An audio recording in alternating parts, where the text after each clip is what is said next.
Okay, thank you everyone for waiting. Appreciate your patience. We'll get started for this evening. If we could have everybody stand and do the Pledge of Allegiance.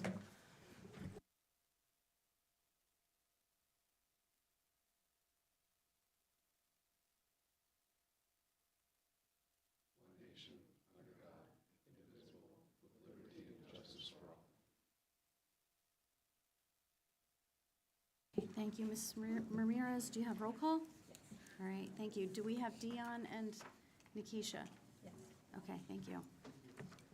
All right, so next we will have Superintendent's Report, Ms. Piazza. Good evening, thank you, and again, we apologize for the delayed start. This evening, I have a number of things that I want to address or talk about, starting with the new year, and with that, I hope that brought, some good respite over your holidays and some time with your family and a good start to the new year. I know individually, we've talked about that, and it was good starts on some fronts, but as a nation and as a community, it certainly was a tough start to the new year, with the fires going on in LA, the tragedy in New Orleans, the attempted event in Las Vegas, President Carter's passing. On that global level, certainly a lot going on, and not such a bright start to the new year for all the folks that are affected personally or through extended family and friend relationships, and our hearts go out to all of those situations. Personally, within the district tonight, like so many nights, I'm going to ask that we take a moment of silence in remembrance of 4 different individuals here within our community. And I would like to share just a little bit about each of those individuals.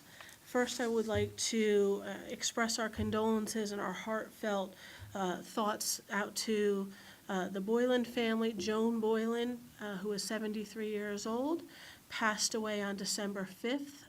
Joan was a retired EASD employee. She served as a custodian at Paxenosa Elementary School throughout her career. Joan started in August of 2007 and retired in 2016, and was known for her, work ethic and relationship there at the school, and certainly our thoughts and prayers go out to her family. The second person that I would like to acknowledge this evening is also a retired teacher, Deborah Poston Bryant. Debbie was 75 years old at her passing. She passed away in Bethlehem on December 4th.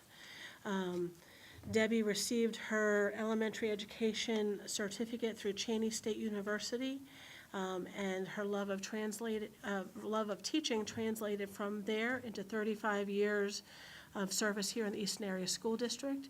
She was one of our first black teachers hired within the district, and she spent her career working with our teachers and students as both a friend, a teacher, and a mentor. For our Eagle fans in the crowd, she loved dancing, she loved football, go Eagles, part of her obituary, basketball, and spending time with her family and friends. I did have the opportunity to work with Debbie when I was an assistant principal at Paxenosa, and she certainly was a remarkable teacher and a remarkable woman. And so again, our thoughts and prayers go out to her family. The next person I would acknowledge is an unfortunate situation, and I'm not going to say a whole lot because it is actually very new and very recent, and the obituary hasn't been written yet to my knowledge. But unfortunately, yesterday, unexpectedly, Mrs. Chrissy McGarry, who is an employee of Third Street Alliance Child Care Center as a driver and a support teacher within the classroom, passed away. She passed away unexpectedly on duty, and Ms. McGarry's sons and grandchildren, I believe, currently go to Cheston, her grandchildren. Her sons went through Cheston when I was the principal there, and she was an active, involved woman at the school and in the PTA, and just a lovely woman and a lovely member of our community.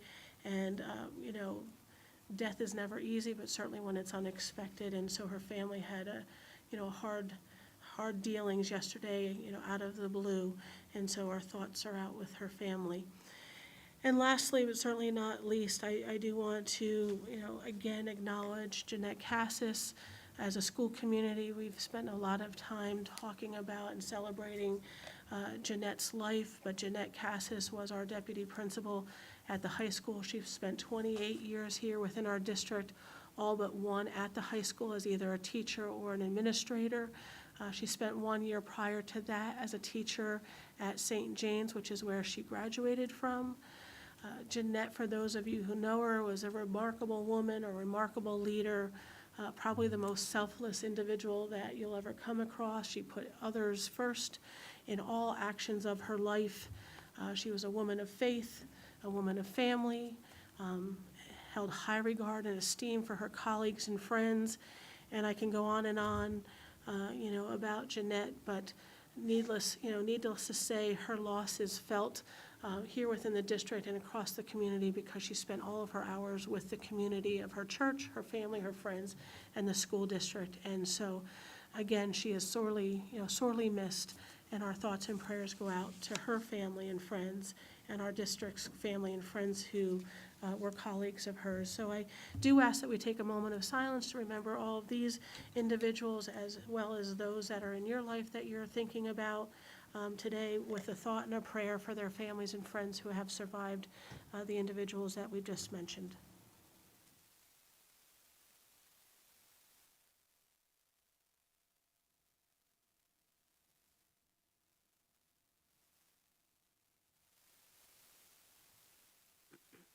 Thank you. Excuse me. I also would like to remind the community, our board, that Monday is a day that our schools are closed. On Monday, January 20th, all schools and offices in the school district will be closed in observance of Martin Luther King Day and Inauguration Day. This day carries significance in many ways and is viewed as a celebration differently depending on the context from which you reflect. We encourage everyone to take time to consider Dr.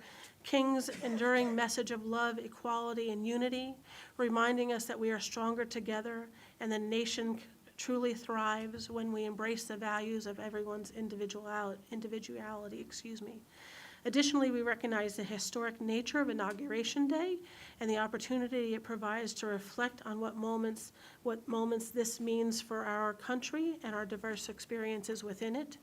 As a district, we're committed to the principles of the slogan you see behind us, of for the good of each other, and we encourage our community to use the day for celebration and quiet reflection.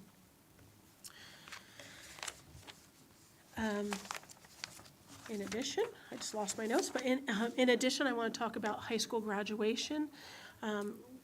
That is a question that has been posed to our high school principal, Mr. Geiger, and at this time of year comes up as when is graduation going to be so that we can plan accordingly. Currently, graduation is on our last day of school, which is Monday, June 9th, and that will be held at Cunningham Stadium. The caveat to that is if we have snow days and we have a strong winter here and we take some days as snow days as opposed to FID days, our last day of school will move across the calendar, the number of days that we use as a snow day, and therefore so will our graduation date. So if, for example, we have 2 snow days, our last day of school for kids and teachers becomes June 11th, and that would become our graduation date. As of now, our last day is June 9th, and graduation is June 9th. We will keep the board and community updated as necessary based on our weather conditions over the next 2 months or so. And I think that concludes my portion of the presentation for now. I am going to turn it over to Dr. Ziadek and our guests in the room to talk to us about our high school presentation and the proposal of a new high school and location. So, Dr. Ziadek, if you want to take over. Sure, thanks, Ms. Piazza. Good evening, welcome everyone. For the members of our board, we have had a conversation over the past month or two in regard to the high school project, and we promised that we would have an updated presentation for you this evening at standing committee. So this evening, we do have members, we have 4 members here in conjunction with the administration that will deliver a presentation. We have Randy Galliotto and Bill Deegan from Alloy 5, our architects. We have Andrew Mather, who's here with us very often from CHA. And we have Rick Roseberry, who's here from Colliers Engineering. The 4 of them will certainly kind of bounce back and forth in regard to the presentation, and will interject when necessary. But I did want to share with the board just a few pieces of background here. So over the past month and a half, we had the opportunity to collaborate with everyone who's here this evening and produce this presentation. Our goal this evening is we had an opportunity to dive a little bit deeper into some conceptual ideas and some, not designs per se, but locations. The goal this evening was to present the board with updated information on the site itself, a geotech survey, and a very preliminary piece of traffic in regard to, what our recommendation will be for a high school project. The goal this evening for the board agenda in 2 weeks is to make a recommendation from the administration on our recommendation for location, so that we can move forward with the project and, the design itself. So wanted to at least put that background out there so everyone knows what the goal is. But with that being said, Randy, I know that you want to kick this off, so I'm going to defer to you. I thank the 4 of you for being here. I'm really, really pleased with the presentation itself and all the work that's been done. So thank you in advance for being here and for everything that you do. So, Randy? Yeah, thank you for having us. For those of you who do not know me, my name is Randy Galliotto. I am the school district's architect. I'm here with, as Dr. Ziatek mentioned, my colleague Bill Deegan, and I think you know Andrew.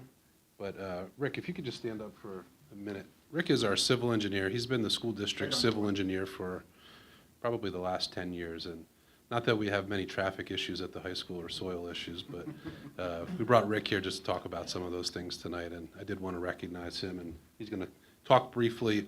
But if you have any questions about that stuff, feel free to ask. If you can go to the, yeah, that's our, oh, we put, all right. Yeah. All right, so we switched the slides up a little bit. We wanted to start with something funny, so we put a Reef's headshot up there. It's different than my presentation. Next slide, please. All right, so the schedule. I'm gonna talk briefly about the schedule in the beginning, and I'll follow up with that later. If you look at those bars on the schedule, yellow to the left is the phase that we're in now, which is the programming phase. We've been through educational specs. We've been through some very brief programmatic exercises to help us determine the size of the building. We're going to move into that dark blue bar, which is schematic design, and we're looking to do that once the board takes action on the location. And there will be board updates and board action along the way. So if we move to January 2026, that's at the end of the magenta bar. That's a big date. That's an Act 34 hearing, which is a hearing that we have to do. We've done them for other new school buildings, but that is a big public hearing for the project.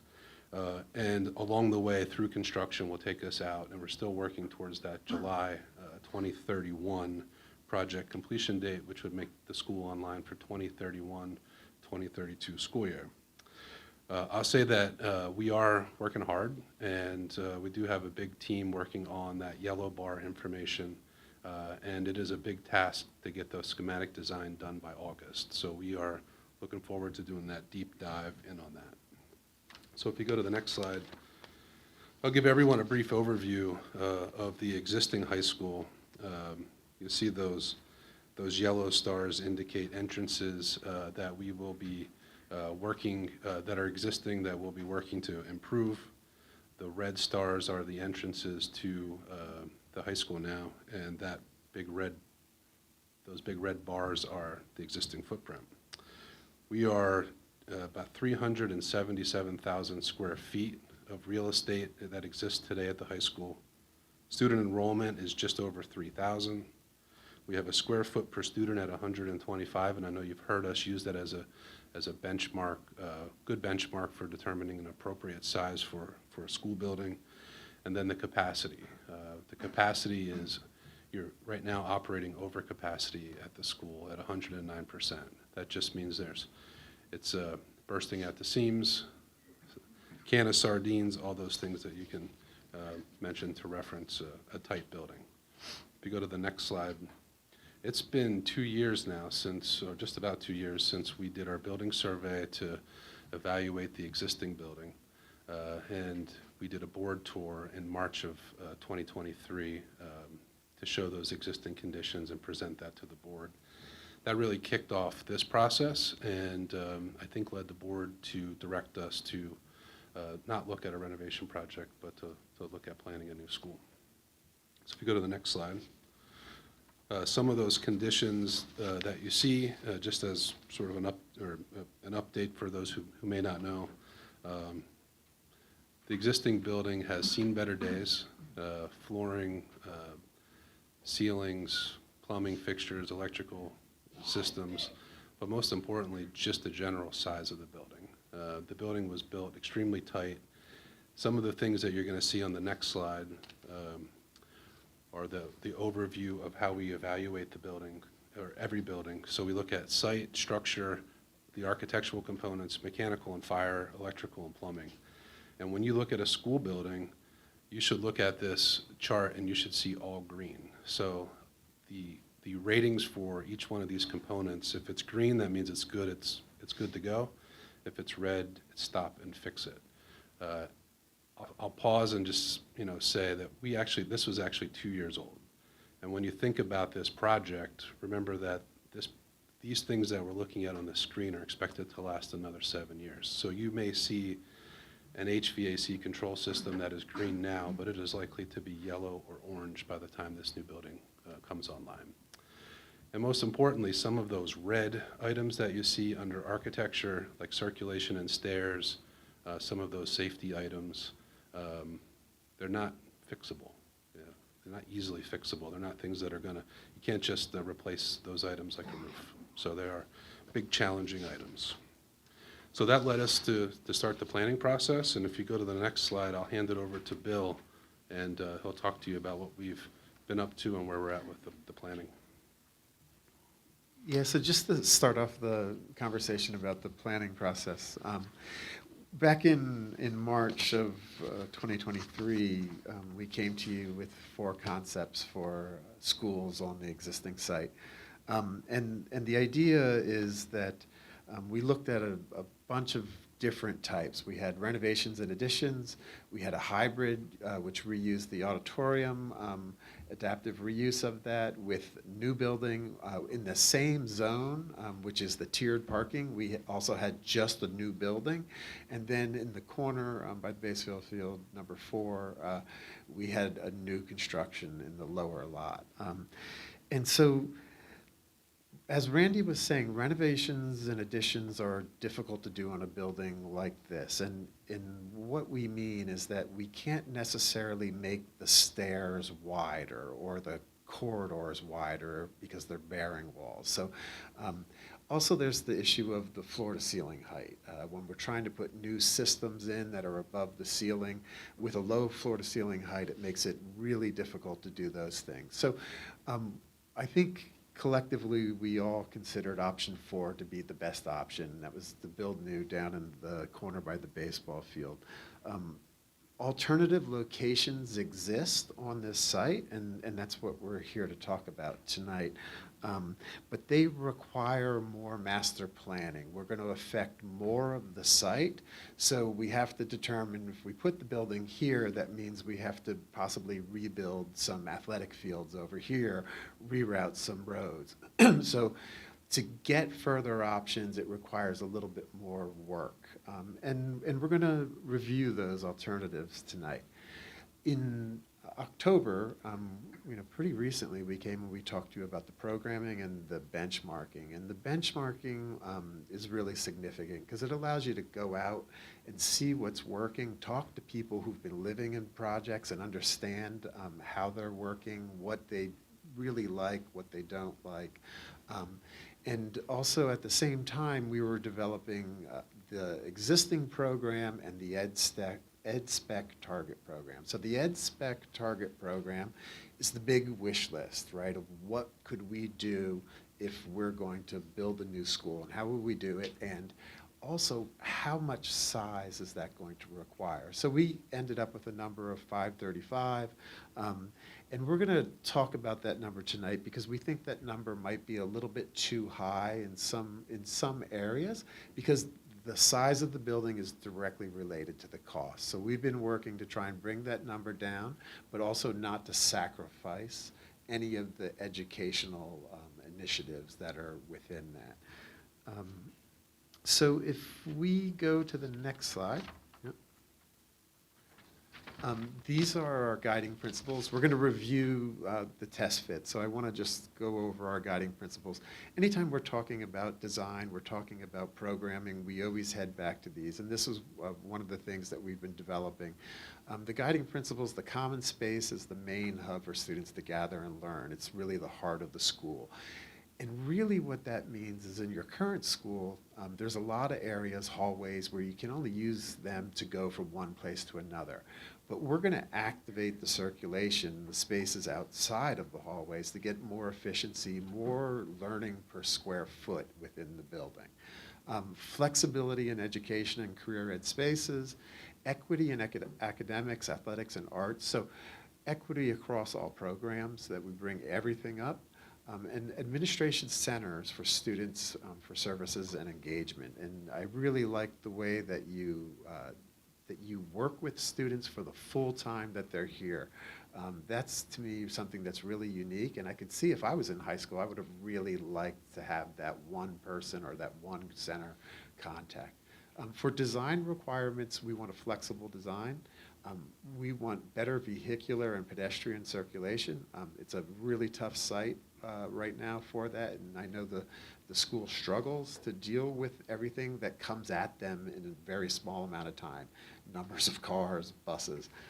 Better interior circulation, and that is why we're saying don't renovate the school. We really can't affect that, and the circulation is too small for the amount of people who are going through it. And it causes a lot of kind of aggravation within the student body. So enhanced daylighting, we all know that daylighting is very important to the well-being of humans, and it's also one of the cheapest materials you can buy.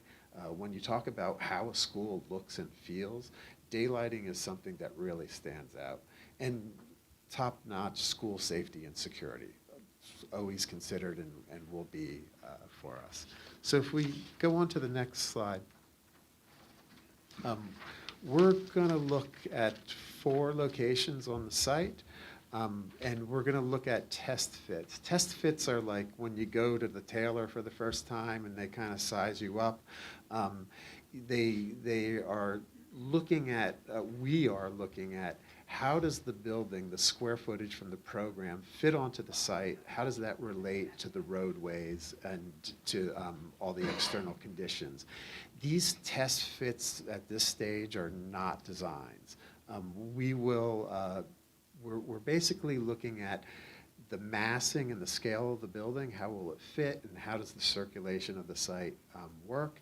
And also, can we build it? Because one of the key aspects is we want to keep the school online, the existing school, while we're building the new school, and then kids move into the new school, tear the old school down, redo the site.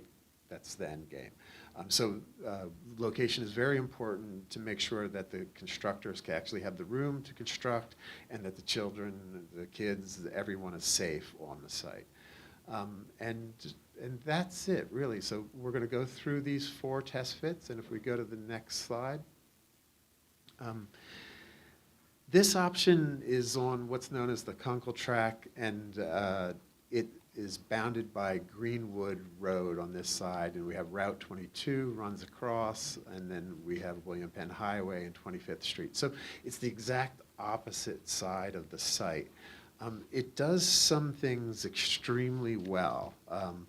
And the one thing it does very well is backs off from 25th Street. So vehicles would get onto the site and have a large area to queue on the site, which should help the surrounding circulation.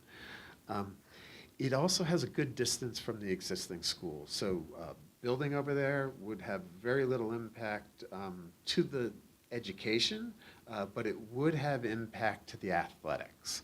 And so you can see where that red box is, it's sort of on a couple fields on that side. If we go to the next slide. So what we do is we look at the square footage for the academic program and the square footage for what we call the community program. On the right side of the slide, you see community, academic, circulation, and entrances. That's just telling you what the different uses are. And then the larger items, 1 through 5, located on the site. So you can see the relationship of the yellow to the blue. We're trying to keep them separate so that when people are in the building as a community, they're not going into all areas of the building. In this case, we would have the main entrance down in that corner there. And the office would also be there, and then we would have an athletic entrance sort of here. We located the gymnasium close to the athletic field, so that has a good relationship there. And then we get the main public and sort of academic space, the commons, in the middle. So people can pour out of those large spaces. They contain a lot of people and come into the cafeteria, which gets activated as a sort of a place for the community. And during the daytime, it's a place for the community of the school and the academics. So this test fit is multi-stories. It has 450 to 480,000 square feet. So we've backed it off from the 535. There's the student enrollment is the same, and then you can see the square foot per student, 149 to 159. I think the last time we were here, someone asked what the national average was for the square foot per student. It's right at 150, but what we have to account is that there's such variation in districts, rural districts, urban districts, right? So, but the national average is right around 150 for that. And you can, we already talked about some of the benchmarking. They were much higher. So it does vary a lot. So that 150 to 180, I think, is kind of a sweet spot. And then on the bottom, you'll see there's a sort of a cost range. That cost range we'll get into the cost towards the end, but this scheme is on the higher side of cost, and we'll go into why later. And then on the next slide, each of the schemes that we're showing, you'll see 25th Street will be on this side with 22 sort of arcing past, and then William Penn Highway up here. So we get a multi-story academic building, mostly 3 stories, and then we get a single and double height community spaces. We're able to get the 2 bus or the parking lots at this end, separate the bus and the cars with the main entrance, and then the athletics relates nicely to the field, and the students can come over. So one of the cost issues of this scheme is the number of fields that we need to replace, and the baseball fields as well. So again, we're looking at this as a master plan for the site. What are the options and how do they play out? So if we go on to the next one, option 2 is really interesting. I was not thinking option 2 would work, and as we got into it, it really worked very interestingly. So I myself was quite surprised. Option 2 is a total new build in the center of the site over the area of the track and field. And if we go to the next slide, it has a better distance from 25th Street. So you come into the site deeper and you make a right and left decision immediately. So you don't have to make a decision about parking, which backs things up. We get a very nice split of the community spaces to the academic spaces, a sort of front and back door that connects, and also the way the building relates, the yellow to the blue. You get a very nice looping internal circulation, which really works well when you're dealing with a lot of people in a space, because it gives you alternatives to go left or right, to take the long way versus the short way. And so this type of layout works really well. And in the center of it, there's a courtyard, natural light, outdoor space, safe. The first scheme had a courtyard as well. Again, same square footage, same sort of square feet per student. and the dollar cost here is very similar to the last one. Again, if we go to the next slide, that's driven by conditions of the site, but also we're replacing the track and field. We're moving it from this position to this position, which kind of works out really nicely with the Veterans War Memorial there. It makes a little moment at that. And one of the things we liked is the splitting of the lots high and low gives athletic fields or grass fields straight out the front door. So in a pedestrian sense or a student pedestrian sense, it's really a nice moment where you can kind of walk out those front doors and be in a car-free zone. And so if we go to the next slide, we're going to look at two test fits in this location. This one is a hybrid scheme. There's areas of color in there, the overall red, this darker red. That's the existing gymnasiums. In this case, we wanted to reuse the existing gymnasiums. And then the areas of blue that you see, those are not courtyards, those are skylights. And that lights a large interior space. And if we go to the next slide, that large interior space is the commons, and it's sort of right outside of what would be a very large auditorium. Because in this scheme we're reusing the gymnasiums as gymnasiums, not increasing the capacity, we wanted to try and have a space where we could get all the students together in, and that was the auditorium. So that's why in this scheme the auditorium looks a little bit bigger. And then along 25th Street you get the academic bar. This scheme meets the program, but it has a lower square footage for the athletics overall. So when we show you a decision matrix, we'll show you what we think is an inequity here about the way the project develops. Also, it disrupts indoor athletics, which is not something any of the other ones do, because at first the school is attached to these gymnasiums and would be continuing to use them as we build the new school around the building. We're going to get to a point in that construction where we need to renovate the gymnasiums to bring them up to today's standards. So it affects the indoor athletics and the indoor physical education. And we don't think it could affect the baseball stadium or the baseball field, but we think we might be able to phase that first, so it would have had no effect. Even though you get a new baseball field, if we phase that first, because we have to do some work on the site to set up for building, possibly no effect to baseball. So that's a little bit different from the last time we talked, where we thought that baseball could be affected. And if we go ahead, so similar, it's a very dense mass of multi-story academics along 25th Street. And then you can see the skylights on the side, and then the larger mass of the auditorium, and then the two gymnasiums. So you kind of come in off of these lots to the gymnasium and then into the front, the main entrance over here. Okay, so the next slide. So this scheme, very similar to what we showed you a while ago. This is a new build within the area of the baseball field that stays away from a safety margin of about 30 to 50 feet, the existing building. So again, we can build a new building and have the students in the existing building, move them out, take down the existing building. If we go to the next slide, in both of these schemes that we're showing you, 3 and 4, what we worked on was eliminating that direct decision when you come into that parking lot, which sort of slows things down, to have people come up to the right and then come back down in. And that's how we make the throat entry from 25th Street a little bit deeper, which will help us get the cars a little bit further in. It's not as effective as putting the building on the opposite side of the site, where you create a much greater distance, but it does help.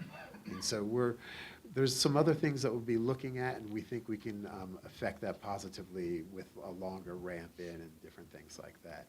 So again, the school is split into academic, multi-story academic zone along 25th Street, and community spaces, gymnasiums, auditoriums, along 20, or Route 22. And then similar for the square footages and for the, they're all the same in terms of the square footages because we're working on that range. But the cost range on this project on the last two has gone down considerably from the other two. Okay, so if we go into the next slide, and again, you can see the multi-story mass along 25th Street of the academics and the bar of the community spaces, and then the sort of deeper throat into the site coming down in, just to do as much as we can to bring the cars further into the site. Again, we think we can do a first phase where we get the playing field relocated so we don't have to lose any time. So last time we talked to you about this, it was a red strike against that. We think we can turn that into a positive for baseball. And then on the next slide. So what we're going to do is just a quick recap of some of the things, and Andrew's going to take over here and guide us on. Thank you, Bill. Hello, everybody. Good to see everyone again. Glad to be back. So again, what I just want to do here with this slide is just kind of rehash the fact that we were looking at 3 different sites. And what we really wanted to do as a team was determine what the best value added to the project would be based on their location. So that's what we're really wanting to, have you guys really think about over the next couple weeks when we come back on the 28th is, we're going to talk a little bit about numbers. We're going to talk about some of the, the site investigations that we've done, but we're right now just talking, best value added, and we're looking for a location. So, some of the cost factors that we looked at was, first and foremost, the size of the building and the program that the district has outlined for us. So that has the biggest factor on what the cost was. Secondly, we're thinking that timeline that Randy talked about. We're shooting to open for 2031. I mean, it's a long time, now. It's a 4-year construction project, 2 years of design. We factored that in to the numbers that you're going to see. We're anticipating inflation. We're anticipating costs going up.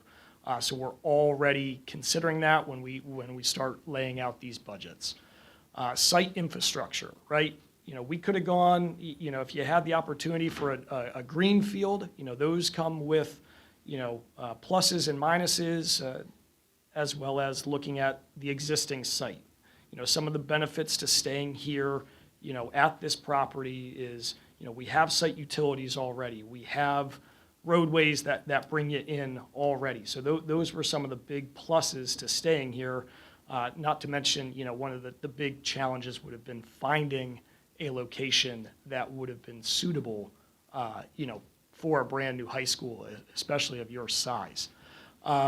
We looked at construction phasing. Bill talked about some of the options. If you were on the west side, you have a very limited impact to the education, but a huge impact to athletics. And what are we going to do over a 4-year period of building these buildings?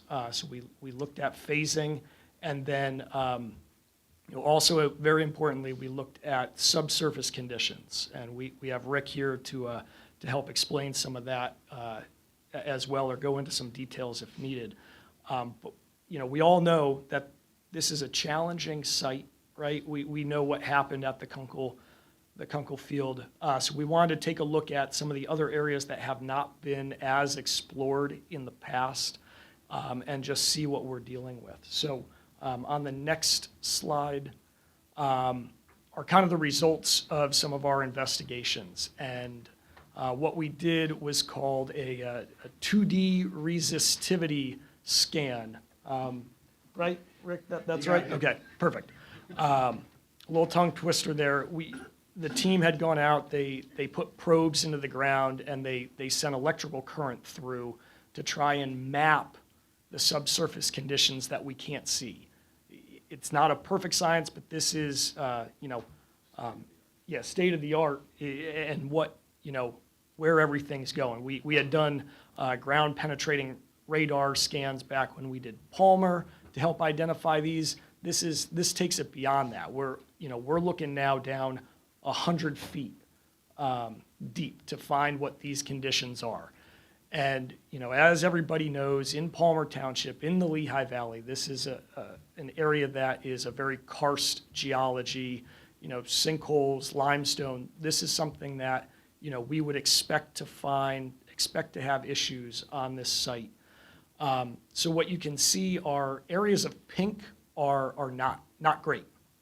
They have geological anomalies, either unconsolidated soils, areas of pinnacled bedrock. So we looked at all of that, and this was not a surprise when we look at the history of the building. Other things that we found were areas of shallow bedrock too. So when we start talking about digging through, we'll have a better understanding right now of where are we going to have to deal with rock, and that, again, with the limestone, as we start digging in, can cause areas of issue. So we're planning for that, right? I talked about our budget is going to include dealing with subsurface conditions. We did, the very same thing over at Palmer. We had compaction grouting that we injected to stabilize the area. So this is not something new, but we did our homework. And it's ultimately playing a big factor into the recommendation that we are going to make.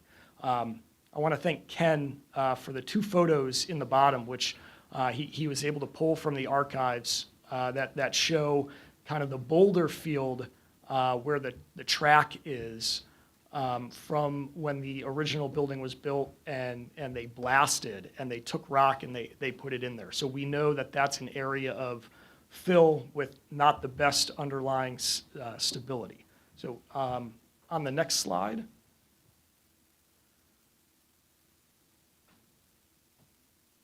Okay, great. So this is kind of the matrix that we use that incorporates those guiding principles and the design elements, and we wanted to rate all of the options and look at all of the differing factors to give you, again, that best value added. So you can see, because they are all new, we are able to achieve those guiding principles. We're able to improve the circulation within the building. As Bill had mentioned, program equity is good across all of them. That corner one, that was the hybrid. There's a little bit of, inequity in terms of trying to reutilize the older gyms. So that's why that score is low. Site organization and circulation, I mean, we call that yellow through everything. Maybe on the west could have been a little bit higher than that. But again, we're working in the confines of an existing site, so there's always going to be challenges no matter where we put the building. It's just what is going to be best. When we're looking and talking about the geotech and the subsurface conditions, what I said, pink was not great. That's why the west side of the site scores, so low in that. But all the other sites had, challenges that we will deal with. And we just want to make sure everyone's aware. We want to reduce risk, and we want, we don't know exactly what's under the ground, but we're doing our best to, reduce the risk for the district as we move through the project. Academic impact and how the construction would impact the academics. You can see the west, again, like we talked, would be the best because it's the furthest away, but as you look down, it has the most impact on athletics. So you're kind of balancing the two of those. And then just construction cost and phasing, we look at the options 1, 2, and 3, having to do something with athletics, to redo fields, or, in terms of the track, if we're putting a building on top of the track, there's no other track in the district. We'd have to create one somewhere else, or we'd have to be going and renting track space from somebody else. So we took that into account as we put together our budget there. So again, we're making the recommendation on that option number 4 at the baseball field based on this matrix and how it's scored. So the next slide, please. So again, now we kind of relook at this site overview. Bill had mentioned we were looking at, all options having the same size building so we could compare them evenly. And what you'll see there is the probable cost, and this again is total project. This is construction, soft costs, furniture, approvals, design, all of that is within this range of 290 to 320 million. And that's kind of the range that we had for all of the projects, like all the different test fit locations, they fell within that number. So when you looked at the sliding scale before, options, 3 and 4 were at the lower end. They're closer to that 290 to $300 million range versus options 1 and 2 were at the higher end of that range. So on the next slide. Oh, yes. Yeah, sorry. I just want to make a few comments. Gino, can you go back a slide? So I just want to make a comment to the board, the public, et cetera, that over the past month and a half, we've had a lot of internal conversations, not just with Alloy and CHA, but with our executive team, with our cabinet, with a large administrative team. And I won't speak for every administrator. I think that's unfair, but I will say, I think it's fair to say that the majority of us, everything equal, we prefer option number 2. We just thought that was the best layout. It would provide the best opportunities for the programming, traffic flow, everything when it's said and done. However, aesthetics as well. However, once we started taking a look at the geotech and we started taking a look at the phasing, the impact, the site, the infrastructure, when everything was discussed as a package, and the finances, the financial responsibility that we have as administration, when we took all those variables into account, our recommendation as an administrative team is that number 4, as you see up there, is that location. So I wanted to bring that up because I know that the location in the past, there were certainly, we had some comments that we weren't in favor of that. We didn't like that location. And I won't say that we all disagree with that.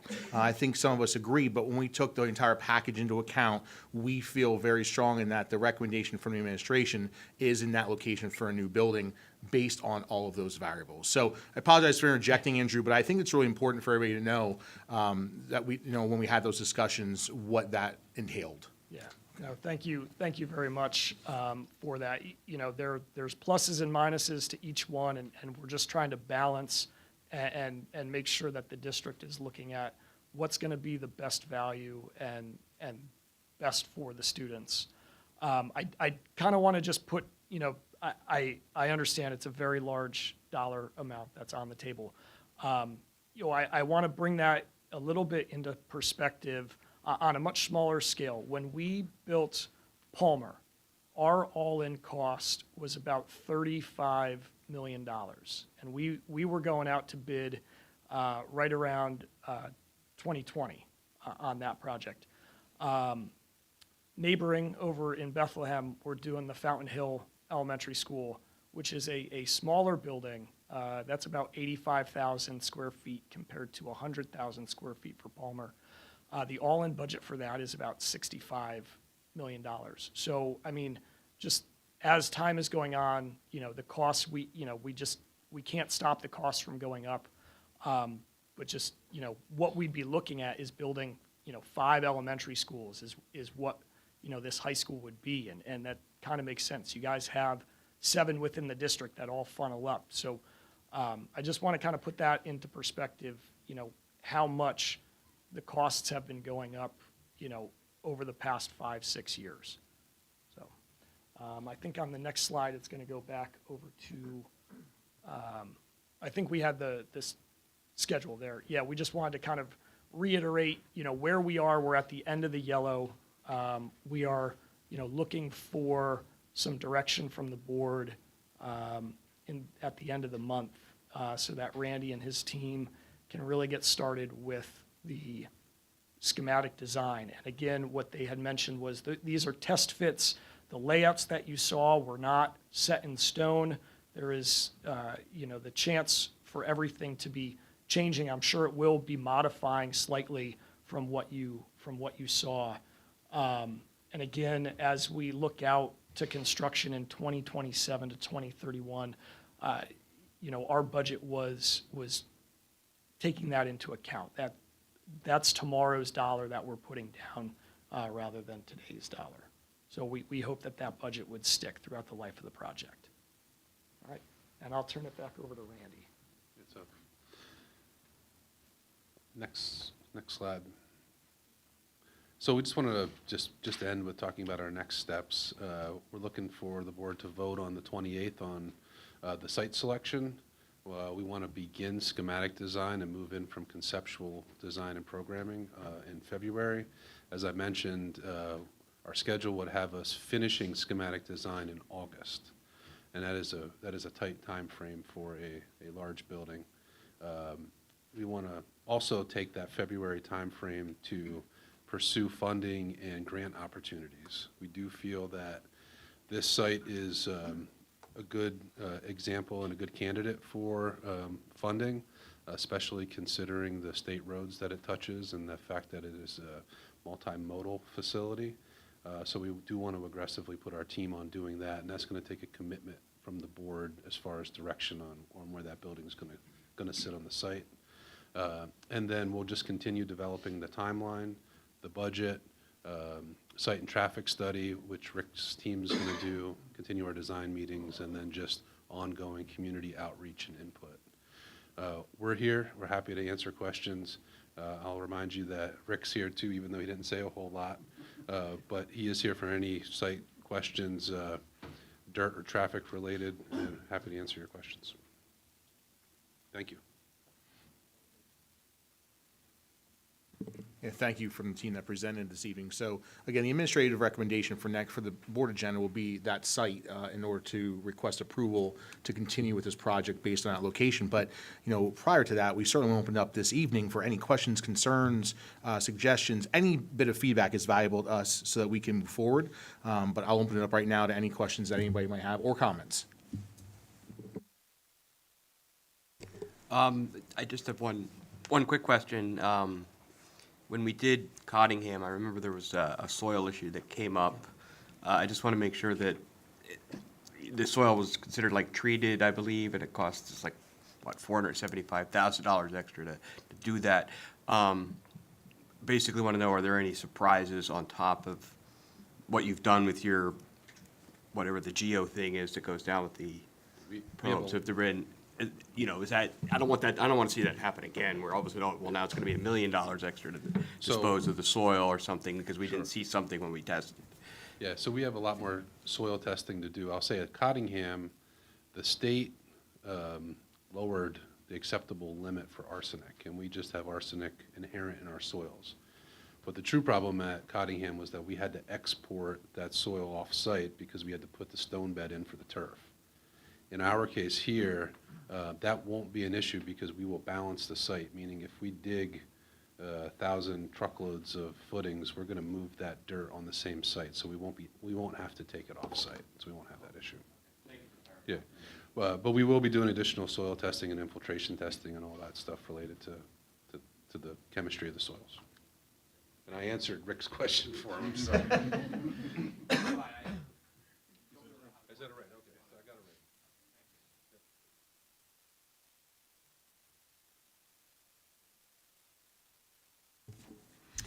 right. I have a couple of questions, not a couple, one or two. One question I have is the parking on option 4. You have lot 2 and you have lot 1 bus, and then bus and drop. Gino, can you move the slide back to option 4 of the diagram, please? A couple more, Gina. And lot 3. One more, right there. There you go. No, is that 3? Nope. 2 more ahead. Right there. No, that's, you're going back. Other way, yeah. One, 2 more, actually. Next, right there. Yep. So where are the staff and the student and where will they all be parking in this, in the current parking area? So we have a lot more designed to do. But the idea would be that we would split the bus drop-off out front here, and then we would have the parent drop-off here. And then students would likely park in this upper lot and this middle lot. And that would be shared with staff, So you would share the lot with students and staff? students and staff, yeah.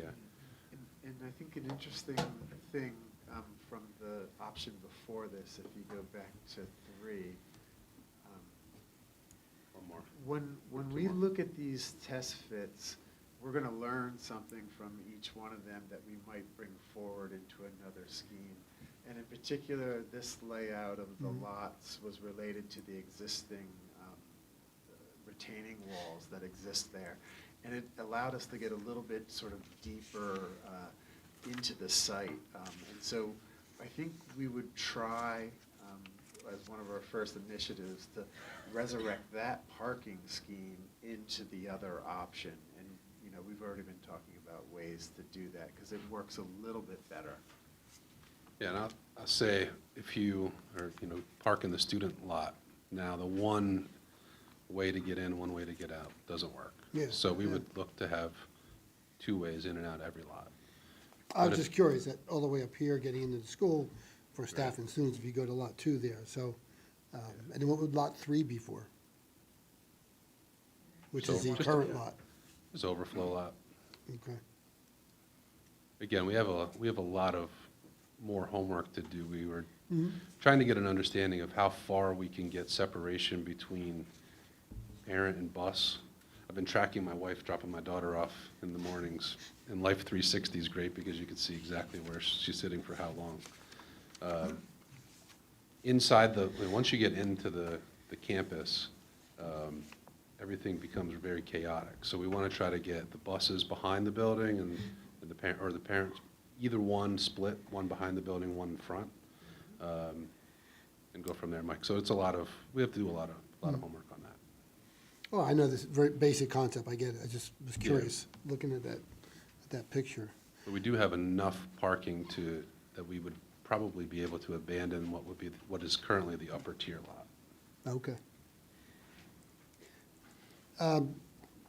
Josh, you talked about the admin recommendation and all that, and I was just curious, security, from the security standpoint, if Mr. O'Malley provided any feedback and any issues or any different recommendation? Yeah, he didn't join us for the actual, some of those conversations. I think he might have joined us for one, Mike. He didn't provide any specific feedback in regard to these specific designs, but that security piece will be important as we move forward. He'll be part of that design team.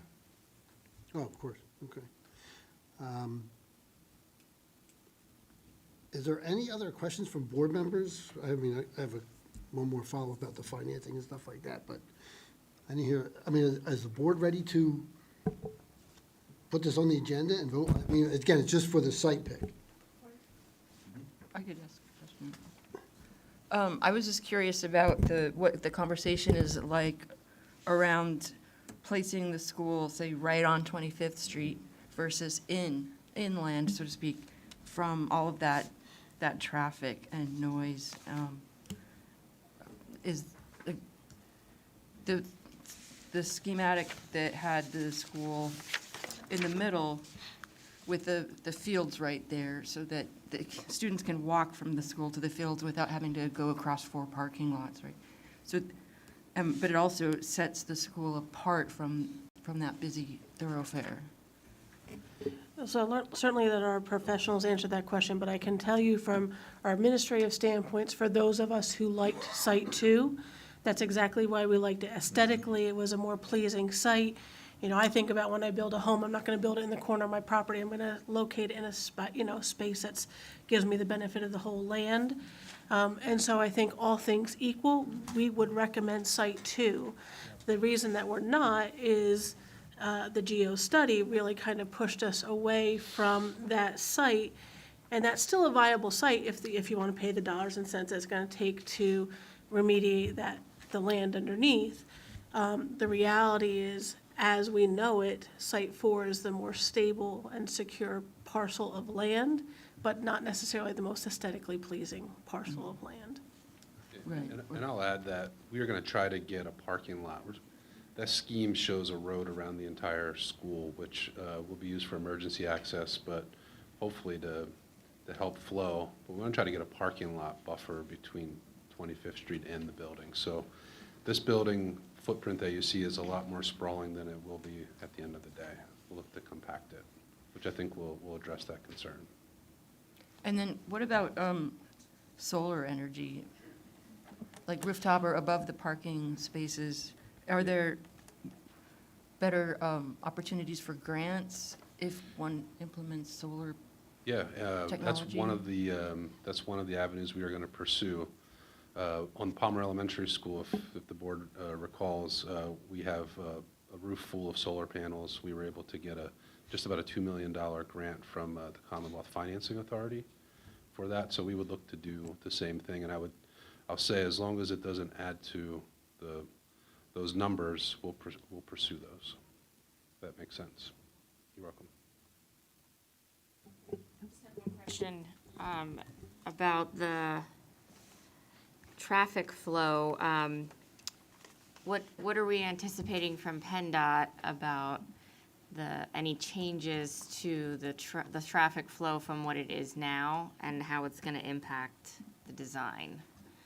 I'm going to let Rick answer this question, but while he's walking up to the podium, I'll say we did meet with PennDOT, and they were very, very cooperative. I think they're going to look to the school to enhance the pedestrian crossings at William Penn and 25th Street. I know the development at the Dixie Cup, they were talking about how that could impact potentially our intersection at 25th Street. That at one point was planned to be a four-way intersection and the road to continue through the Dixie Cup site. So we'll see if that moves forward. So there are a couple of things that may impact that, but PennDOT has been good, right? Yeah, as Randy mentioned, we did meet with PennDOT on site, and just to feel them out, give them informal discussion. And surprisingly, we could build all four of these scenarios without a PennDOT permit, because if we're not proposing to do any improvements along any of the state highways, they don't see this as it's not a new facility. We're not increasing the total number of trips, we're basically replacing what's there now, and interior circulation is in their jurisdiction. So if we're proposing to do anything like the crosswalks or ADA improvements, or even if we got to the point we wanted to actually consider putting in a turning lane on 25th Street, we'd have to get a permit. But technically, we could do this without getting any PennDOT permits. Okay, they're not going to come back and say you need a sidewalk that goes to nowhere, or? Well, the sidewalks. So the township may ask for sidewalks, and then if the township asks for it during land development, then we have to go to PennDOT. But PennDOT's not going to ask us to do a full-blown traffic study of those roadways. It's just going to be either a utility HOP permit or a sidewalk permit. Okay. So to answer your question, though, the township has let me know that the school has deferred sidewalks for over 20 years, and that we would likely not get another deferral. So we will have to put some sidewalks in. Okay. Okay. We know that, we don't see that that's really not that big of a deal right at this point. Right. But I'll say we do pledge to fix traffic issues as best as we can. So if that means we have to go get a PennDOT permit to achieve that, we will do that. See a lot of schools that try to avoid that, and then they end up having the same problems post-development that they have currently. We don't want that situation. Okay. And also, just to know, Palmer Township was involved in that initial meeting with PennDOT on site at the high school. So they were also represented and saw the same information that, was provided to PennDOT. And they did offer to partner with pursuit of grant opportunities to make those enhancements for pedestrians. So Great. Yeah, overall, it was a very positive meeting on site. We were pleased when we left. Great. And no problems coming up with the water, where the water's gonna go, like we had with Palmer? We don't foresee any problems with that, Can we talk about rip-wrap aprons again, or whatever those things are called? yeah, and bubblers, I don't know, Yeah. whatever other terms. Yeah, I can say the difference. Runoff, The difference between this and Palmer is the discharge point is a large diameter culvert right under Route 22, so there's no individual property owners between this site and that discharge point. So we just have to analyze it on site and make sure that nothing is going to be impacted at Route 22. Okay, so, but yeah, since it's all enclosed, that makes it a little easier, and it's similar to the traffic thing. We're not crossing traffic. and Right, we're we're not really- adding. really not impacting any other properties. Right, okay, okay, perfect, thank you. Just one more question.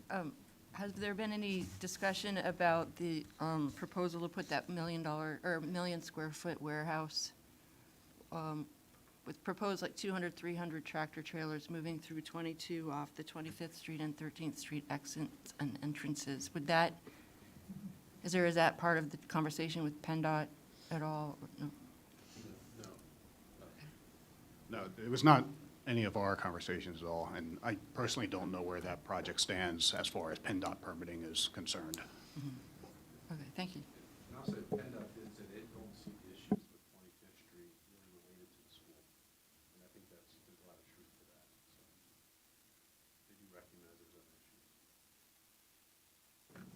Okay, does anybody, okay, so just, I'm looking at this, can you give me an idea of walking from the parking lot to the school, about, like, how would that be right now, the distance-wise, in comparison to what we have? So, any of them, wherever our staff and our students are gonna park, So if our students park here, yeah? the issue, the bigger issue would be really the elevation change. It would almost be like parking in that upper tier lot that exists today and making that transition down probably likely a few steps. But I would say that distance would be like parking in the student lot today and going to the front of the horseshoe. It would be Okay. about that same distance. Okay, so, and then just as a idea of, if I'm in the academics wing, you know, as a comparison of what we currently have in our building, how far is it going from one end of the academics wing over to the Community wing. community wing or the athletic wing? Yeah. Do you know that, Bill? Yeah, this one is a little bit similar to what happens in the worst conditions of the existing school, but the difference is that rather than sort of like one narrow pathway, there's more pathways. So the flow is better, but it is the same distance. The only way we were able to reduce that distance was in Scheme 2, where we had a very sort of tight donut around the middle. And I'll say we did time this. It was like a 7-minute walk, I think, from the furthest point of the existing high school to one. We wouldn't have that condition here at the end of the day. And then my last question is I know the design phase of it's still going through, but are there any constraints for us as far as how high we can build it? We don't like to build schools higher than 3 stories. So that's within the height of the existing school, within zoning. When you take a school to 4 stories, you have to do a lot of fireproofing and spend a lot of money on the building structure that you wouldn't have to if it were only 3. So we're just going to try to stick to 3 stories. Does that make sense? Mm-hmm. Just curious. Yep.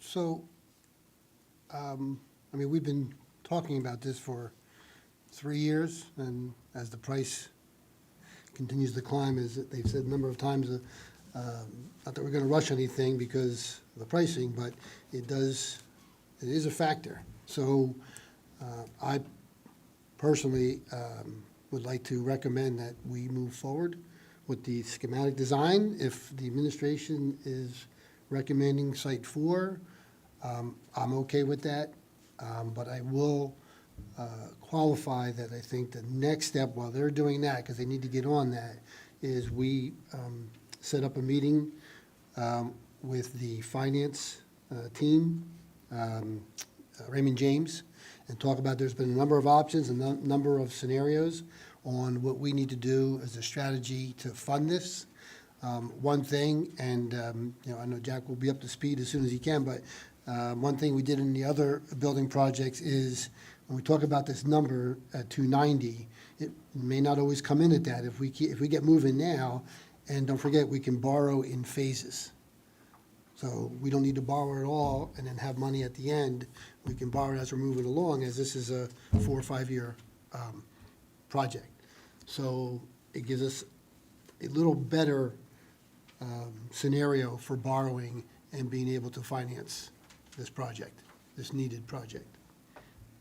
That's just- Mike, it scares the heck out of me. That number, but how do we go from maybe 6 months ago, the district's going off a financial cliff, to now we're gonna spend $300 million? I'm just gonna speak from my opinion. To me, I'm looking at this as apples and oranges. And that's,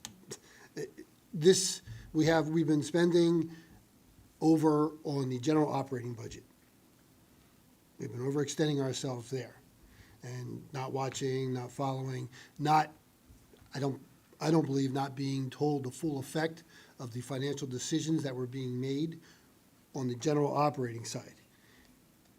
This building, and you could talk to the principal, the facilities director, the administration, every aspect of this building needs to be updated and renovated. Renovation versus new, the cost difference, you're much better off with a new. You do the financing almost as a separate entity of the general budget. So we still have to watch our P's and Q's as we're spending the annual budget and the revenues and watching all that, but we cannot put off the situation that we have at the high school, in my opinion. So to answer your question, if I didn't, it's apples and oranges. We have to look at both ends of it and focus on how to finance it outside of the general operating budget versus watching our expenses annually and during the budget.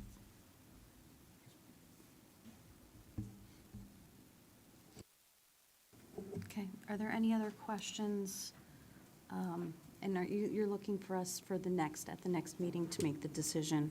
So that way, because I think we just received this again to refresh our memory and to be able to ask any questions, to be able to have that opportunity for the next meeting. If there's any other questions that come up, to forward that to the administration. That way we can have them answered before the time comes and make the decision for the next meeting.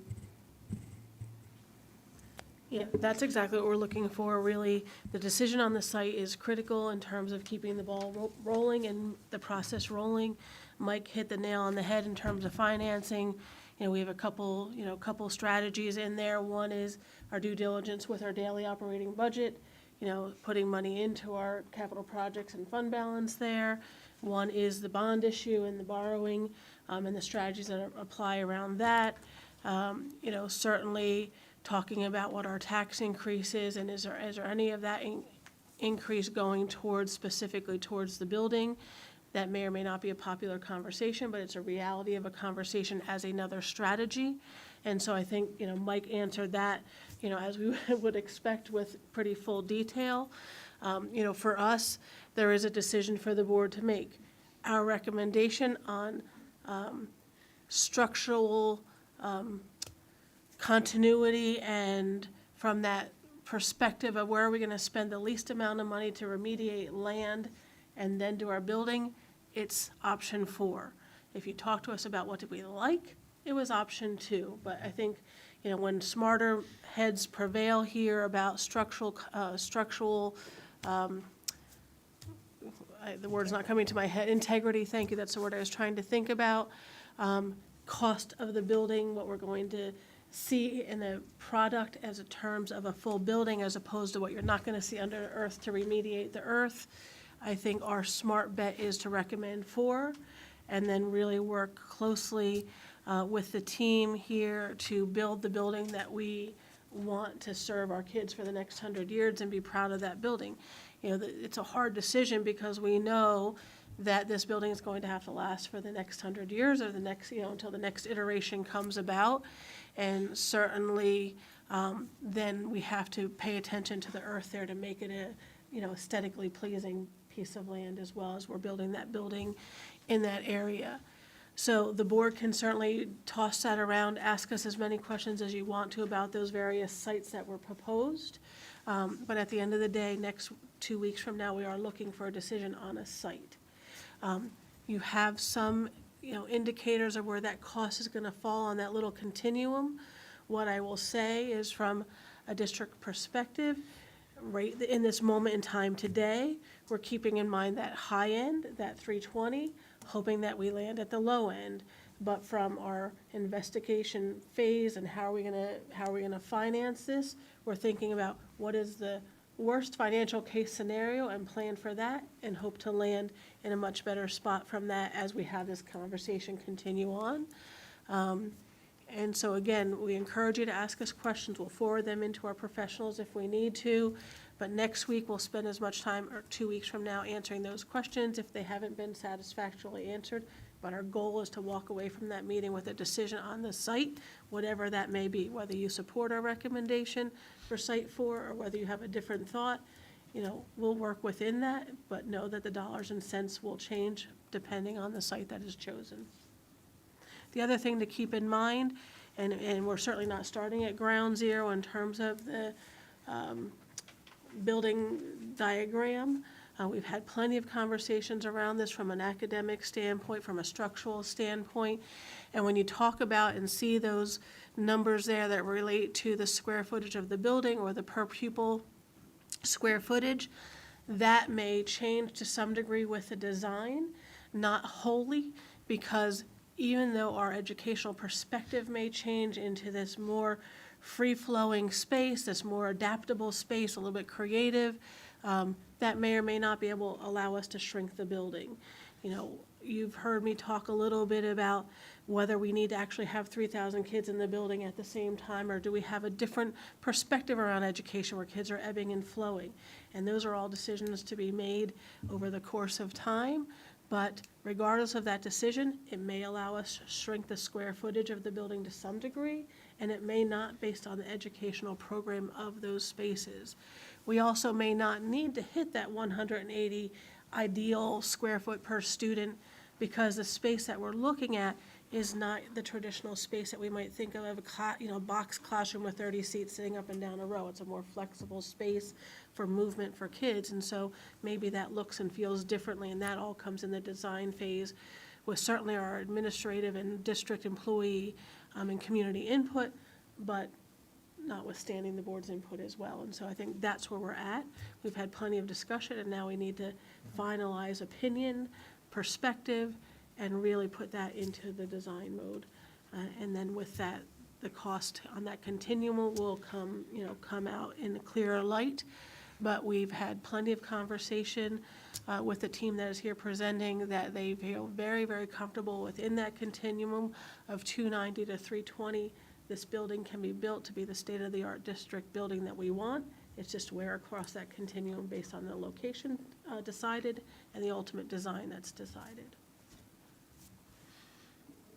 Tracy, if I could just add, not restricting anybody's input or research or questions, but if there are questions, can we put a time on that so this can go on the agenda? We don't want to be here in 2 weeks, have a question, and then have to think about it, some more. So I'd just like to, if there are questions, look now, get them in, and they can get answered. So the information's available for your vote.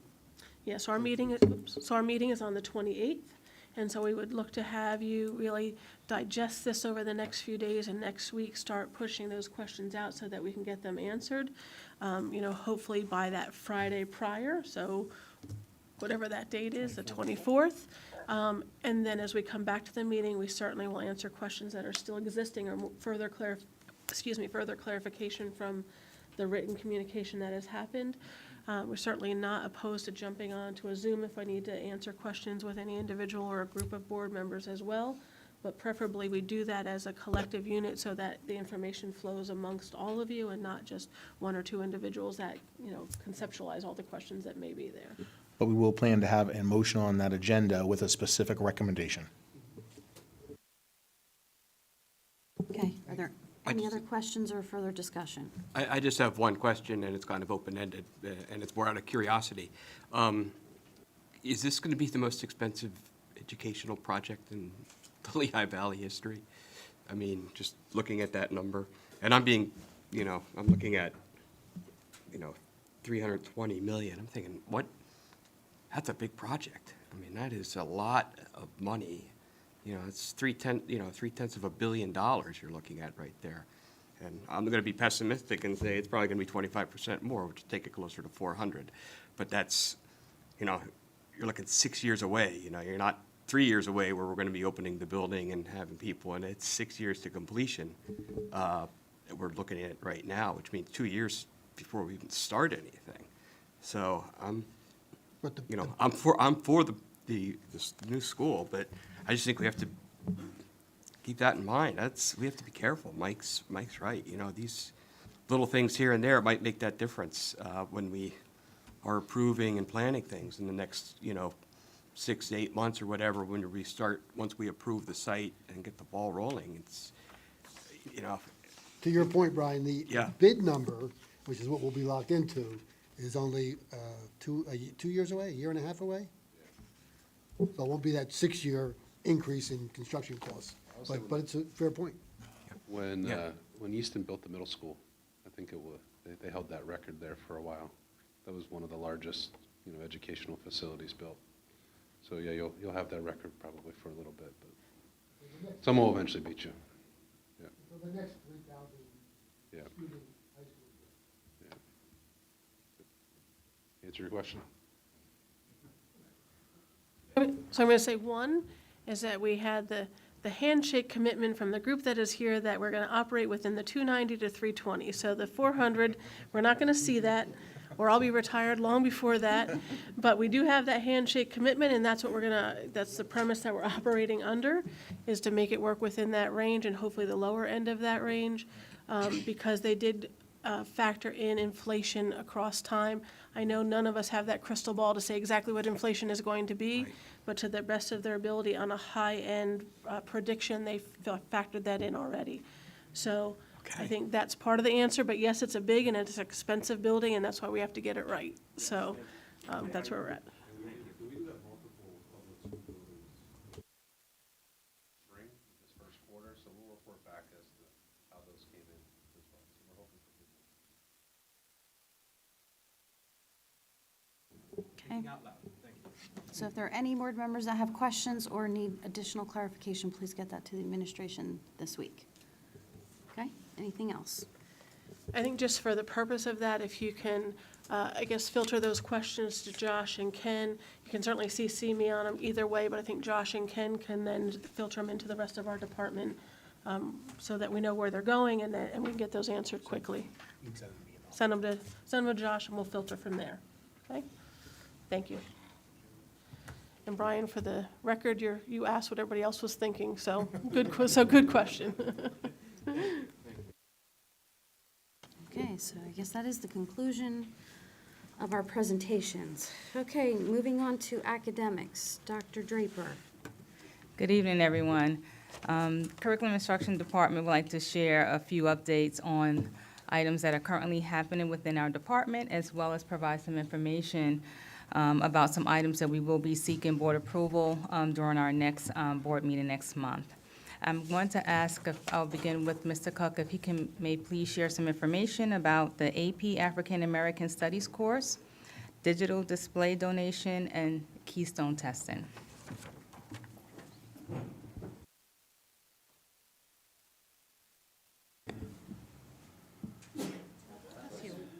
Bless you. Thank you, Dr. Draper. Good evening, folks. This evening, the Curriculum Instruction Department would like to put forth to the board for approval for later this month the proposal for AP African American Studies. Go ahead, Gino. AP African American Studies is a relatively new course added to the advanced placement programming through the College Board. It has been a program that has been in the making for probably a decade. They piloted it throughout several schools throughout the nation last year. This year was year 2 of that pilot. They are doing traditional testing in May for the first time for this examination. So we're getting on board relatively early. with this process, but most of us in the C&I department feel this is a long time coming for us to adopt this course here in the Eastern Area School District because it reflects our mission and it reflects our student body, most importantly. So the purpose today is to present this to the board and to answer any questions that you may have. We are looking to run this course in the 25-26 school year. And then later on in the presentation, I'll show you our next steps in terms of a timeline. You know, in terms of the context, AP is constantly reviewing their coursework and offering additional courses. As these courses come online, we review them very closely with our academic team at both the high school and central office, and then we make subsequent recommendations. If you recall, AP Pre-Calculus is a relatively new course created by the College Board, and our students are in year 2 of that course at Eastern Area High School, and it's been extremely beneficial. We've had great enrollment numbers and participation in that course, and so we seem we feel that this will be the same for the AP African American Studies course. Go ahead, Gino. So background and rationale. The course itself is an interdisciplinary course that examines the diversity of African American experience through encounters of rich, varied resources. So what does that mean? What it allows students to do is not just study the history, not just study the literature, not just study the art, but it's an interdisciplinary course. And so it looks at not only achievements from a historical perspective, but also societal, cultural impacts that Africans had made on American history in that particular era, but then also its overall impact on America as a nation.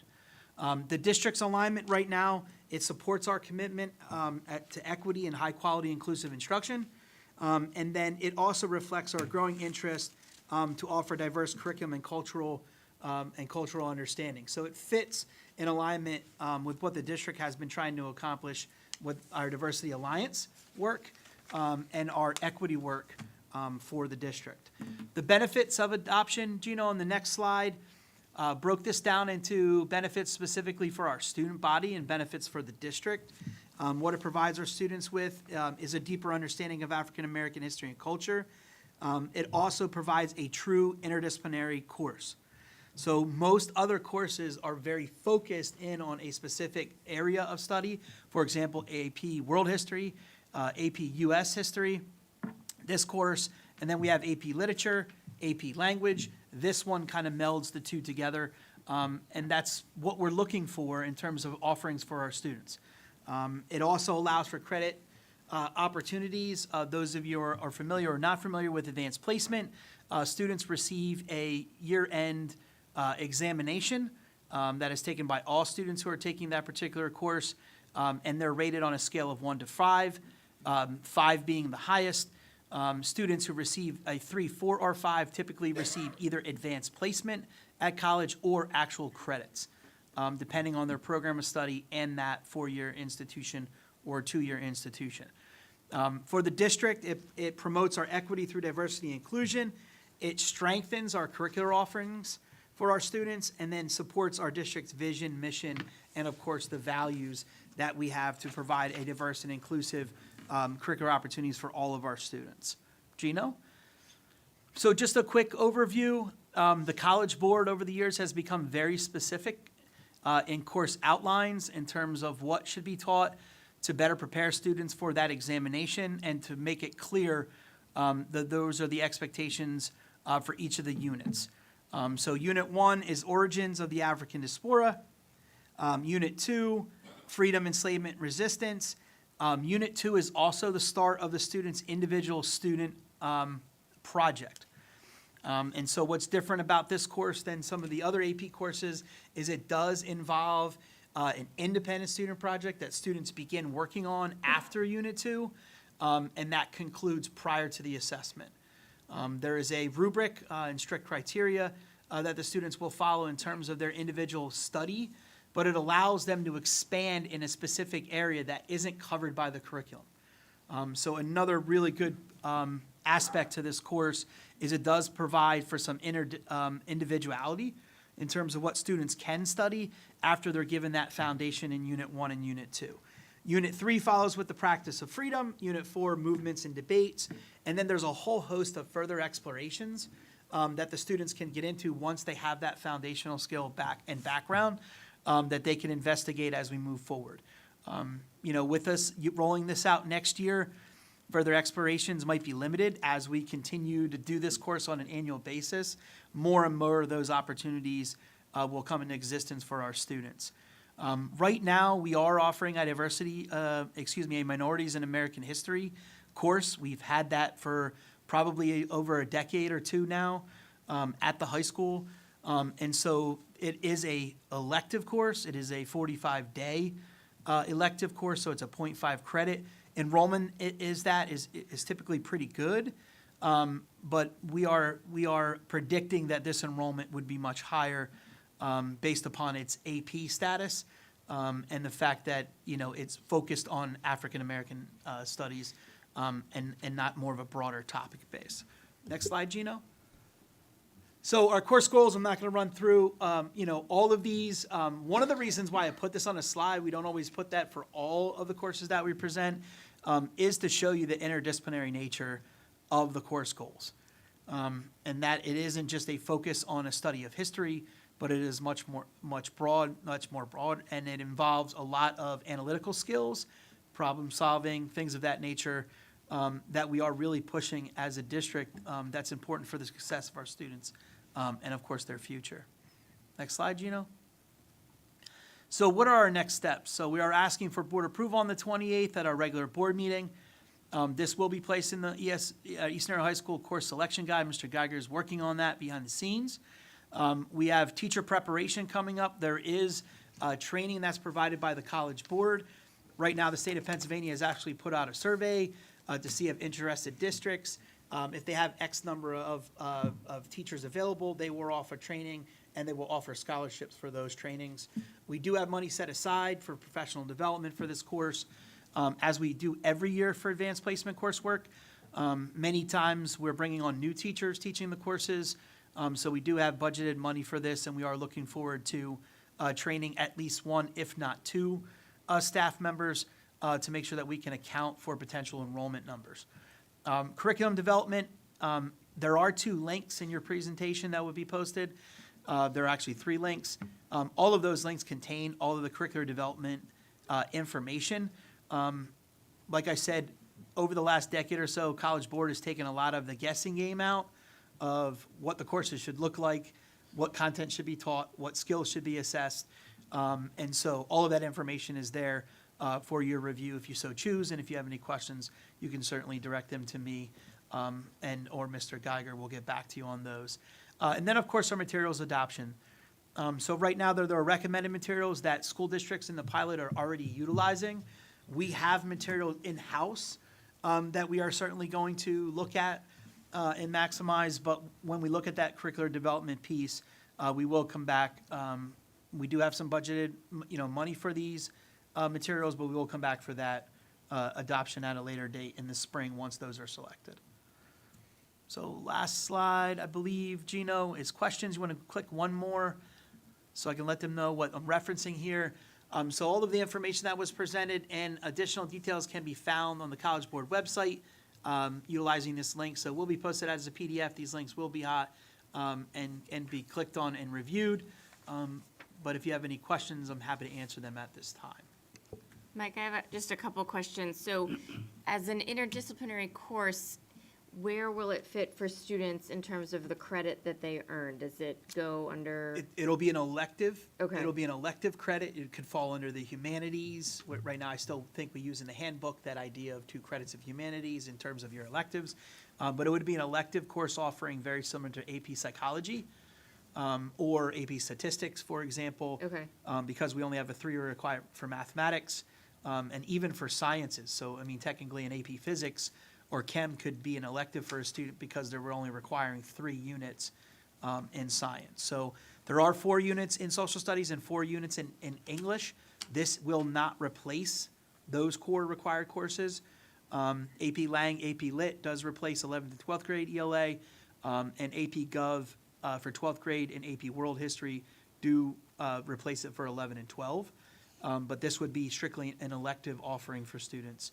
Is there going to be a recommended grade level? Grades 11 and 12 Okay, to start. yeah. Yep, grades And- 11 and 12 to start. And that's primarily based upon our conversations with coordinators and the building administration on the requirement for reading. Yeah. So there's a lot of literature that students will be going through. So we want to make sure that they have that strong foundation in grade 9 and grade 10 to be able to jump into that. The skill sets are very analytical. They're looking at a lot of literature, the poetry, prose, documents, primary source documents.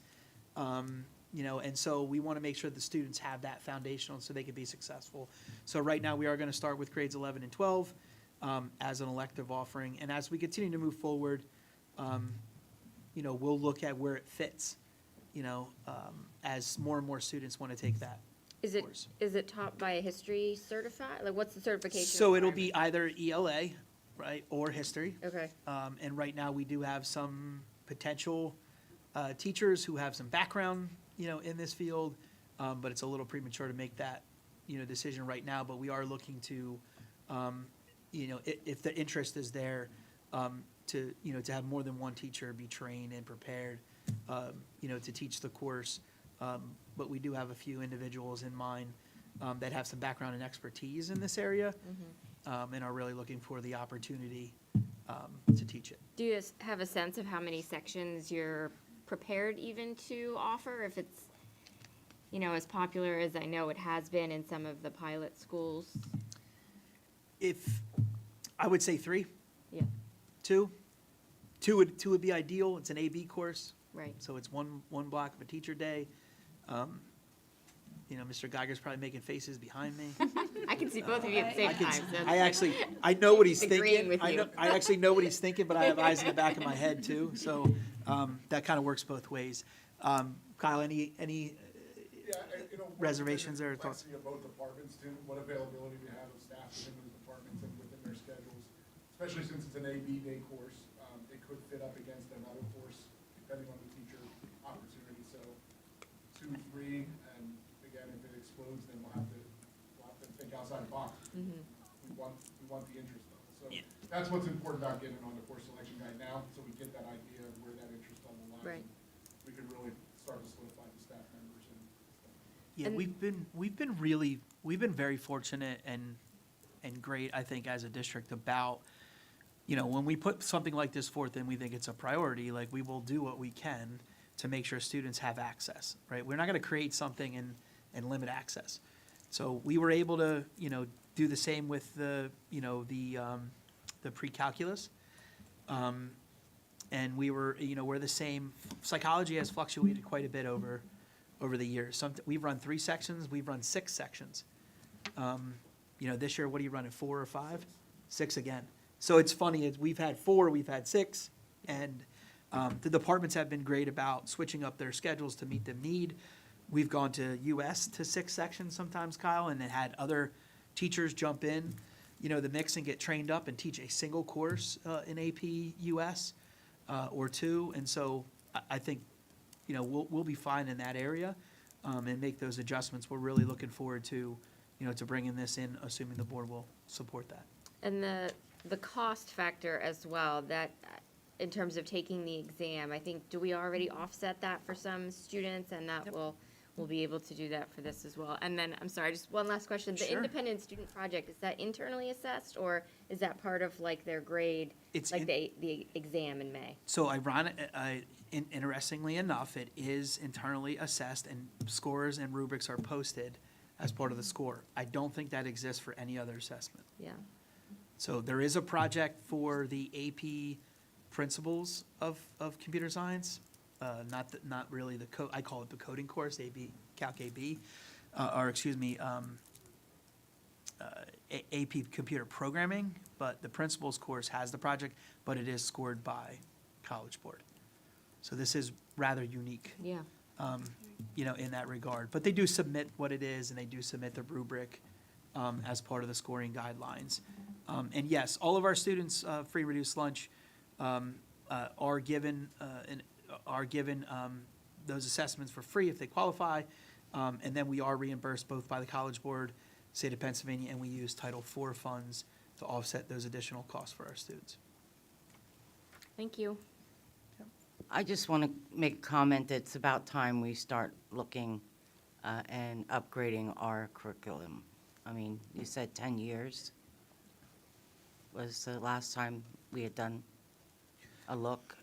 Well, it's 10 years, this course itself, I'm sorry if I misstated, this course is like 10 years in the making. In the making. From the College Board. Uh-huh. And now they started the pilot, but, you know, it's our opportunity, now is our first opportunity to get on board with it. Right.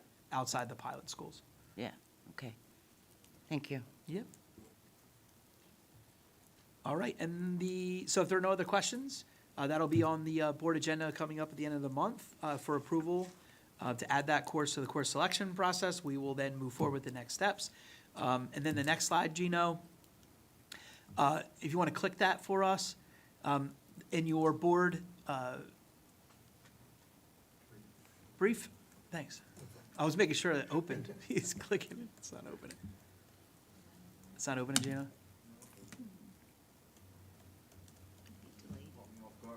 Sorry, bud. Shifting gears. So in your board brief, we let the board know Fast Signs, sorry, Mike Woodland. Fast Signs of Easton is donating, would like to donate upon your approval, a 40-inch 4K kiosk display for student work. So the art department is certainly one department that would be utilizing this, but we also offer a lot of work in our graphic, design. And this is an opportunity to add a little flavor, a little 21st, 22nd century-ish flavor to what would be traditionally our art shows. So amidst the boards and the beautiful watercolors and paintings, we have a 4K kiosk that'll be constantly running on a loop and showing student artwork and student graphic design in our main lobby area. And so we are asking for your permission, according to board policy, to accept this donation. And then we will work with our staff at the high school to place this item in the auditorium area, or excuse me, the auditorium lobby. Sorry. What time is it? All right, just checking. I think we do a great job. I mean, they actually set up the big boards when we have the art show at the high school, when they have the art honor society ceremony, and the kids are great about it. I mean, it's literally like right there in the middle around the Bulldog, and kids will stop, they'll look at it, they'll check it out. This is, sleek, 40 inches, so I don't think like it'll be too much of a problem in that area. Mike, is this something like, who uploads it or how does it get? So it's a typical probably software that will be set up, and it'll be designed, and it'll be like a QuickTime, that'll be, listen to me, that's probably like 10-year technology. Yeah, there's a USB plug-in for displaying the artwork, and then there's probably a program, some software that's utilized to put it on there, much like you have digital photos in your house, the little frames. It works in a similar way. So they will be taking pictures of the artwork and then posting them to the 4K digital display. Tough questions tonight. Tough questions. Any other ones?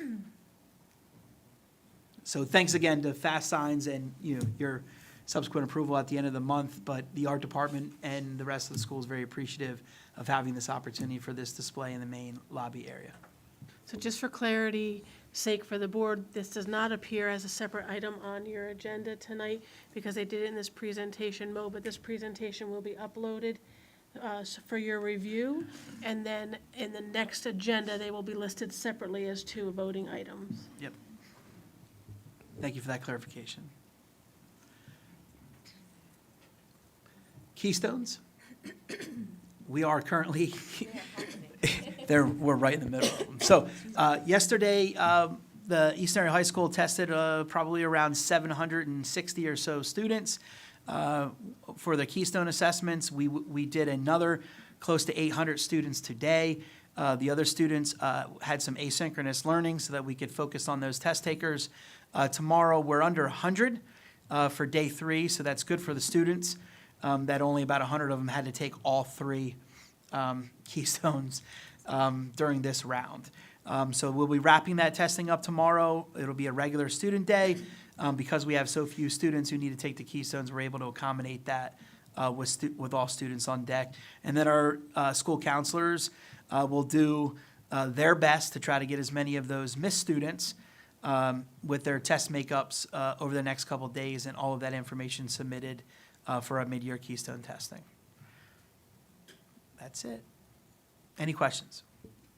Outstanding. Right. Thank you, Mr. Cook. Additionally, while our high school students are doing the Keystone testing, our students in grades K to 8 are doing their mid-year assessment. So they are currently now doing mid-year assessments so that they can monitor, teachers can monitor student progress, measure growth, and identify students who may benefit from additional interventions as well as enrichment opportunities. So our students in grades 3 to 8 are currently taking the STAR reading assessment, while our students in grades K to 2 are taking the Acadience reading assessment. Additionally, the STAR math assessment is being administered to students in grades 1 through 8, and all students are updating their IXL diagnostic assessments. And so as we all know, this data is really important for our staff so that they can make instructional decisions, so that they can meet the unique needs of the students. CNI will be providing a data presentation next month for the board so that we can highlight our student growth as well as the progress that we're making towards our district goals. Also want to announce that tomorrow, our 5th and 6th grade students will be attending Lafayette for their annual Lafayette College Game Day event. And so Lafayette is planning to make this a very special day for our students as they go to watch the basketball game between WWV versus Army.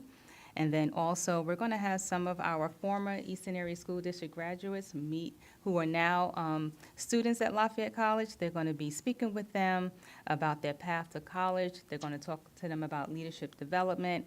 And then also, our staff and students will be participating in different activities and games on the side and on court tomorrow. So looking forward for all of our students to have a great time tomorrow. And then lastly, another item that we will be bringing forward for board approval next month is myself and Ms. Hilton. Mrs. Hilton will be attending the Improving School Performance Conference.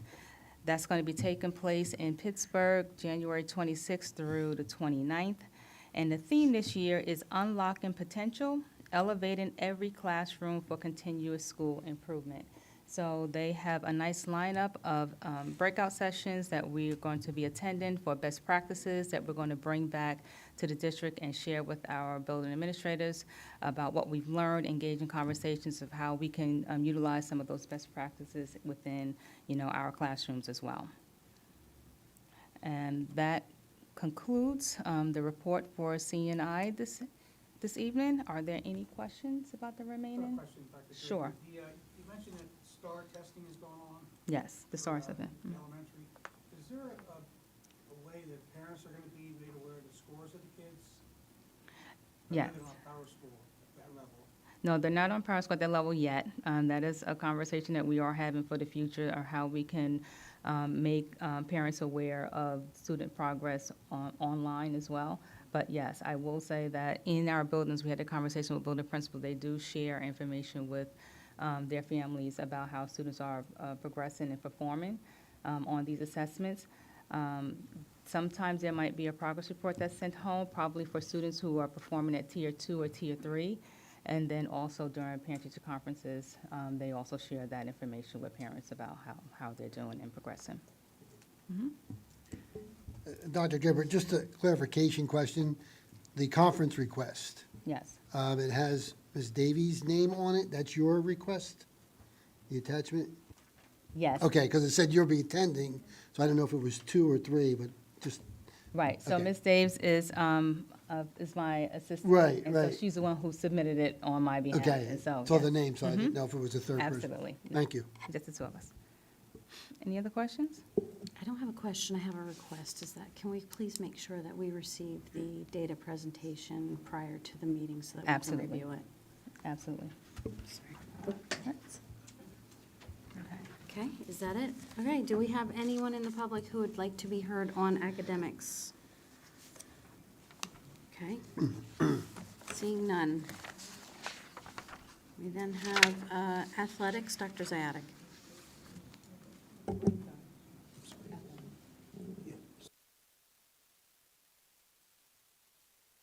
Sure, my apologies.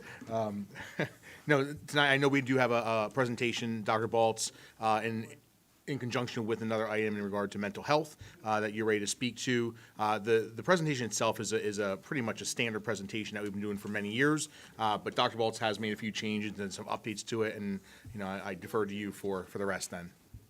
Sure, thank you. So I'll try to keep it brief, and the items that obviously you've all seen before and kind of can digest, I'll leave it at that with the presentation. So if you're able to bring that up quick, Gina, the fall presentation.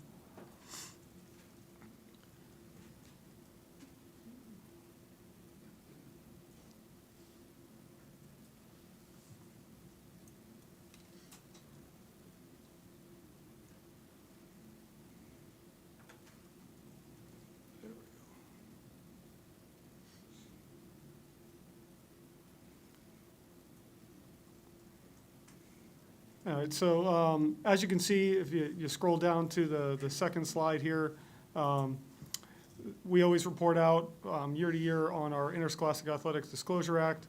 Of note this year, we saw an increase in the 23-24 school year from 22-23 from over $175,000 donated to our teams through booster clubs to $229,000 from one year to the next. So that was a significant increase in the support that we're receiving from our booster clubs in the district.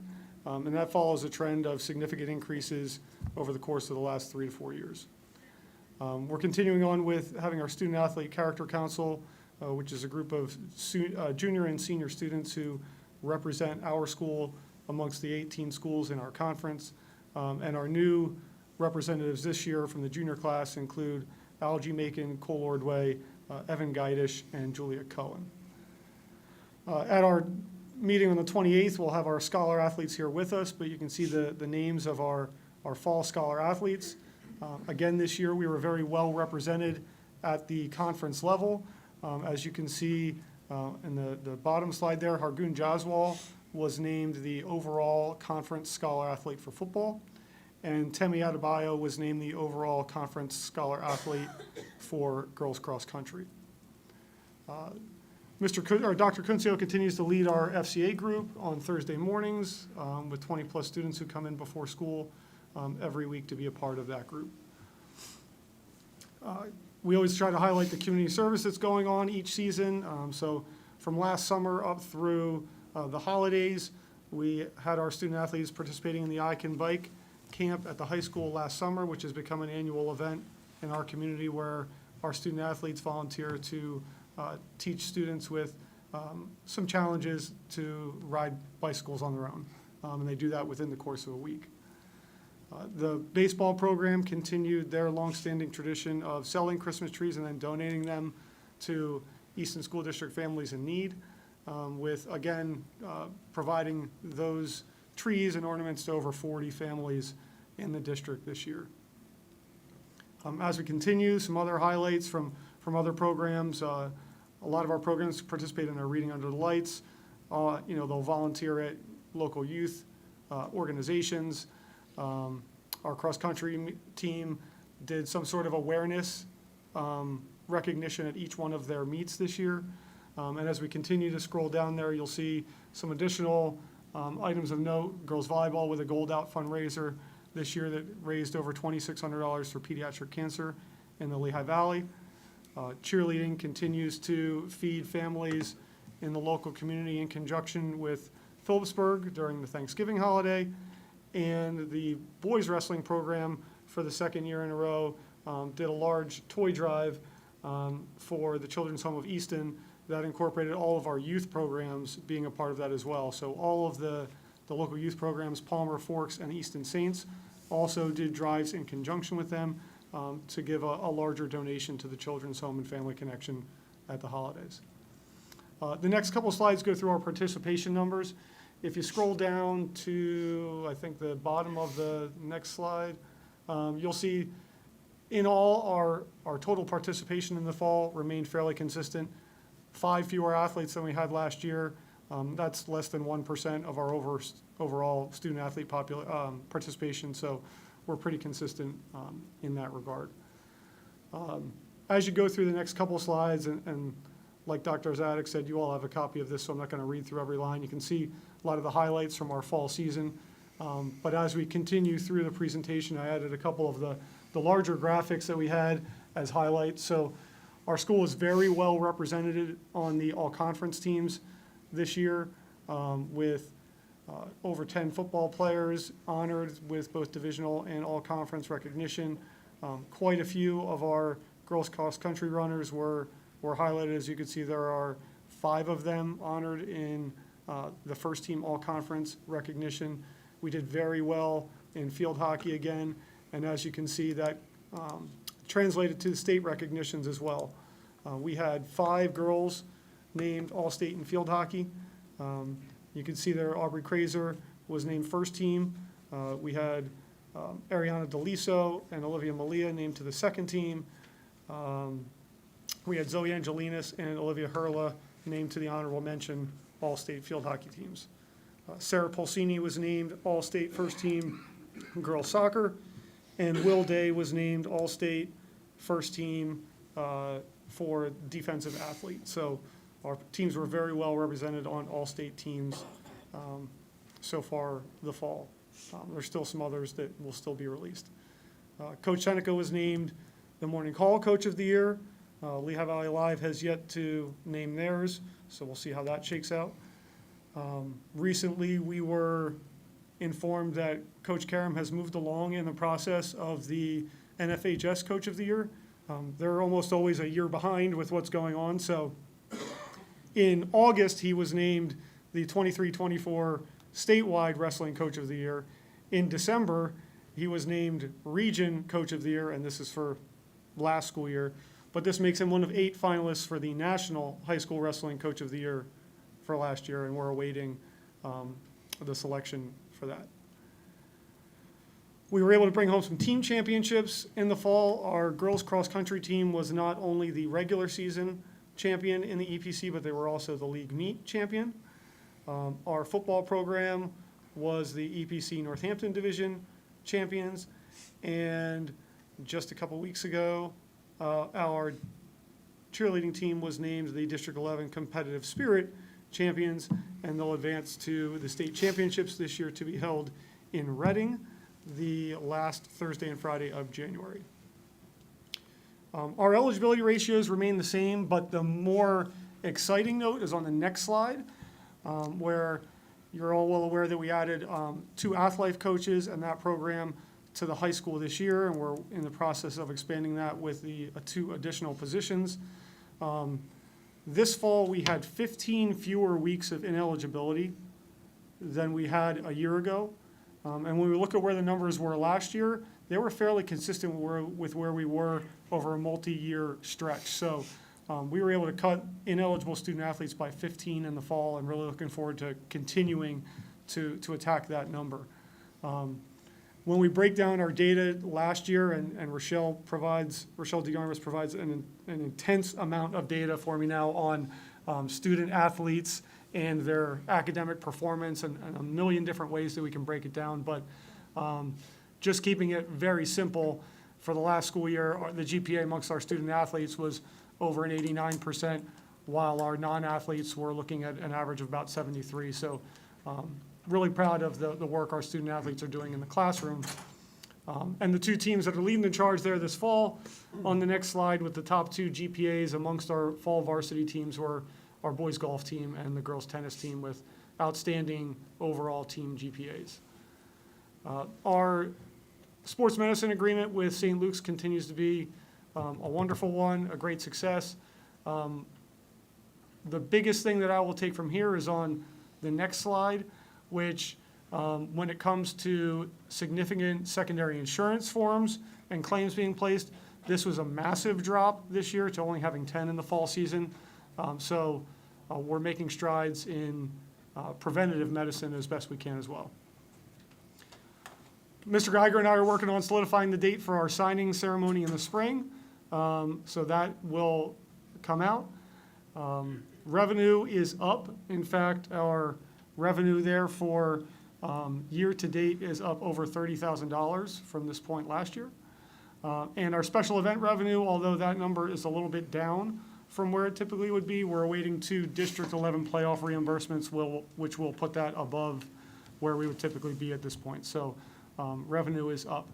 And then the last slide there is just a fun one to point out. The current scoreboard for the Easton Peaburg Rivalry Series is 7-1. So there are 21 total contests this year, as we have added girls wrestling as the 21st Rivalry Series contest. So we're well on our way to making sure that that trophy never crosses the Delaware. So the only other item I have for me tonight is an agreement with Mind of the Athlete. Over the last couple of years, I've received a lot of feedback from our coaches and student athletes about needs in the area of mental health for our student athletes, but also for our coaches on how to deal with those same things that might be going on with our teams or our student athletes, and then for the parents to help educate them on what's going on in the mind of an athlete and how, seemingly they might be students who always have things together, and we just looked at a whole bunch of data that's pointing out all of the great things, but a lot can be going on under the surface that you're really not aware of, and how to equip all of those different stakeholder groups with the skills necessary to deal with the different challenges that they see from a mental health standpoint. So with the help of Nancy Caraprice and with Tracy, we were able to secure a contract with Mind of the Athlete that will provide us with mental health services for our student athletes, our student leaders, our coaching staff, parents, community, and potentially our teaching staff for the next 2 years with visits monthly. There's a sample timeline that's included in the link there that outlines some of the topics and what that would look like over the course of a 2-year window. But essentially, each month, there would be a large presentation from Dr. Spencer to our student athletes during the school day, followed by a presentation to our coaches in kind of a PD type setup in the hour following school, and then a presentation to our parents and community in the evening on that day, all provided on the same topic, but from the 3 different perspectives. In addition to that, Dr. Hannah Wildeson, who's another practitioner out of Mind of the Athlete, who is herself a former Easton athlete, would be available to meet with our individual teams where there are areas of concern and provide some additional in-depth training, and do smaller meetings with our student leadership groups in different capacities over the course of that 2-year window. In all, the contract there is over the course of 2 years. It is $45,000 per year. However, all of it is paid through grant funding that was secured by Nancy and Tracy. So it would be of no cost to us as a district, but we'd be able to get out in front of some significant issues for our students and community. And it gives us an opportunity to really be a leader in the field in the Lehigh Valley, if not the state, in attacking these issues. So that contract will be up for approval on and vote on the 28th. But again, that's paid for through grant funding. And that's all I have. Okay, does anybody have any questions for Dr. Baltz on that? I just have a couple. What grant is that being paid from? I believe it's being paid through the Ready to Learn block grant. No, okay. Did you look, how many districts, do other districts do this, have this opportunity, and are they contracted with them as well? Sure. So in the Lehigh Valley, there are a number of districts that utilize them in different capacities. We are going to be using them in a capacity that's only similar probably to Saucon Valley. Many of the districts that utilize the services do it in more of kind of a one-off assembly type approach. My feeling is we want it to be more impactful. So having a more regular interaction with our student athletes and the opportunity to provide that same information, not just to the kids in an assembly, but to hit our professionals and our parents at the same time, is a better avenue to really get the results and the positive impact we'd be looking for. And you had mentioned, because the other question I had, that the schedule started in December. Yep. So this is a sample, they didn't. Correct. they're not We, doing anything- we outlined the presentations in the order that they would typically go through. But we weren't able to get this all prepared as quickly as we wanted to, so our hope would be to kick this off in February, and then we would move through for 2 years. Thank you. Yep. Any other questions? Okay, all right, so then I guess we'll have moving forward some of the voting items that we talked about there. And is there any public to be heard on athletics? Okay, seeing none. I just want to recognize that Ms. Piazza did have to leave for a family emergency, so. Okay, next we'll be moving on to budget and finance. We'll send that over to Mr. Trent. Thank you. Thank you. Welcome aboard. Oh, thank you very much. The business office has 4 proposed motions for approval at the next meeting. The first is to add 2 student activity accounts at the high school, one for a fitness club and one for a cultural healing club, which will allow students a safe space to express themselves using art. The second motion is to establish a new scholarship, the Kristen Charnley Memorial Scholarship. Kristen was a teacher of mathematics at the high school for over 20 years, and the $2,500 scholarship will go to a student pursuing a STEM-related field of study at a 4-year college or university. The third motion is to add me as an authorized representative on the Berkheimer account, which is the school district tax collector for the city of Easton. I think I have to be on there, so. And then the last is the cyber insurance renewal, which is an annual renewal with the Westchester Insurance Company. The premium actually went down to $28,582 from $29,928. And the coverage limits and deductibles stay the same. And then the last thing is that the auditors will be in tomorrow morning, finally, so that process will begin. And district administration, I've put together some information for the fiscal year 26 budget, and we're going to begin looking at that in the coming weeks. So, thank you. Okay, are there any questions from board members? I just have a quick question. On those activities, the financial dependence wasn't checked on those. Just want to make sure that it's not a cost to the district for those clubs. And the fitness club, are they going to be using the equipment? Do you know? I don't know. I'd have to get back to you on Mr. that. Guy? So. Okay, I was just worried about oversight and liability and, okay. Awesome, thank you. Okay, anything else? Okay, any public to be heard on budget and finance items? Seeing none. Okay, we'll have those moving on to the voting for the following meeting. Next, we will have buildings and grounds. Dr. Zajac. Thank you, Ms. Hess. So this evening, we might have one item for approval that we're going to be bringing forth for recommendation of approval at the board meeting. As this board knows, we have been working through our capital improvement projects and over the past few years, and the C-wing elevator in high school has been an item of top priority since day one that we started the plan. We have, worked together with CHA to do an evaluation of that elevator and the needs in order to get that back up, I'll say, in running, again, on a regular basis and not intermittently. So tonight, that's the proposal that we have here for you. We are going to present in possibly a little bit different way this month, and I've asked Andrew Mather to kind of explain, how we're going to approach that. But Ken, you want me to bounce over to you first for any comments? Yeah, just to add, looking at that capital improvement plan, specifically at the high school, and looking at the timeline that was presented earlier today, or tonight, there's a number of years between now and when the new building would eventually come online. So When we're looking at the capital improvement plan and selecting projects, we're specifically looking at two areas, life safety and accessibility. So the elevator falls in the accessibility. Like Dr. Ziadik said, we continually to have issues with that elevator in the C wing. It's original to the building from the 1950s and has not been upgraded through the various additions and renovations at the high school.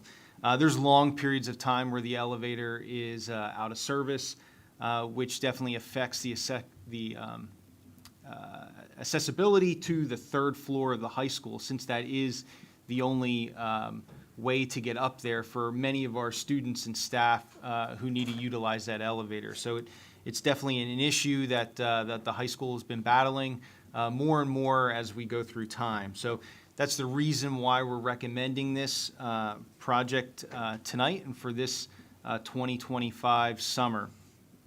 Also, like Dr. Ziadik mentioned, this project is a little bit different than, the reason why I say that is there's two packages. This package that's presented here tonight is package one, and Andrew will go over the specifics of that bid package.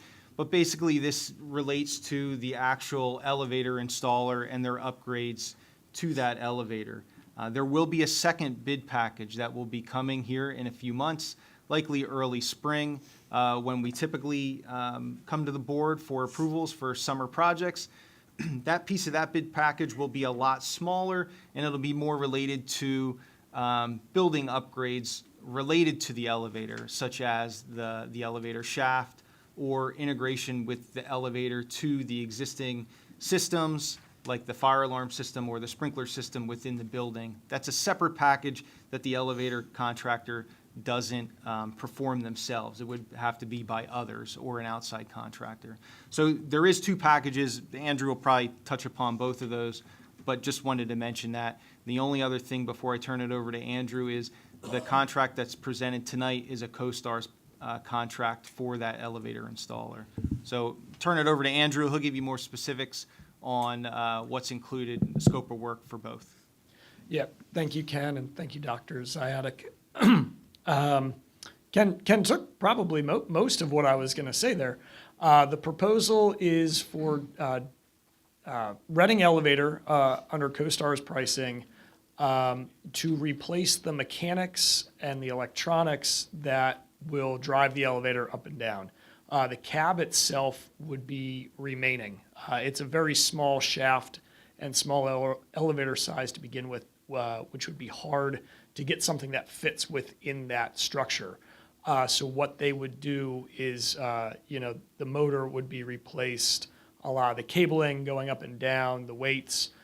So everything that you don't see is what's going to be replaced. We would be looking to make some minor upgrades within the cab itself, paint the walls, redo that flooring, just to give it a sense of freshness. But this proposal really is on the mechanics side. So the reason that we're coming here with two separate packages and this one coming tonight is just due to the lead time of the elevators to put us in the best position to have this done over the summer with the lead time on that equipment is to get that approved now, try to expedite the submittal and review process so that the equipment can be ordered because it is about a 14-week lead time to get material to the site. So, and we're going to need pretty much all summer for that replacement to happen. Our team is going to the school, to look at those other items that are required to meet the elevator and building codes that we would have to bring up to the new standard versus the 1958 when it was installed. So some of the things that we need to do are provide some new HVAC to condition the machine room to make sure that the equipment that goes in now, doesn't overheat in there. We need to be putting in, we need to add some fire ratings to the shaft and to that machine room, upgrade some of the fire alarm components, and as well as change out some door hardware. So the scope is definitely minimal in comparison to the number that you would see That's on the proposal of 199,600, give or take. The next scope that we would bring to you would be, in the range of 20% of that cost. So that's what we'd be looking for. And just to put that in perspective, on the CIP that we had, we were budgeting in the $300,000 range for this project. So we got good pricing on state contract for this, and then with the additional work, we'd still be well under that amount. So Andrew, thank you. Thank you, Ken.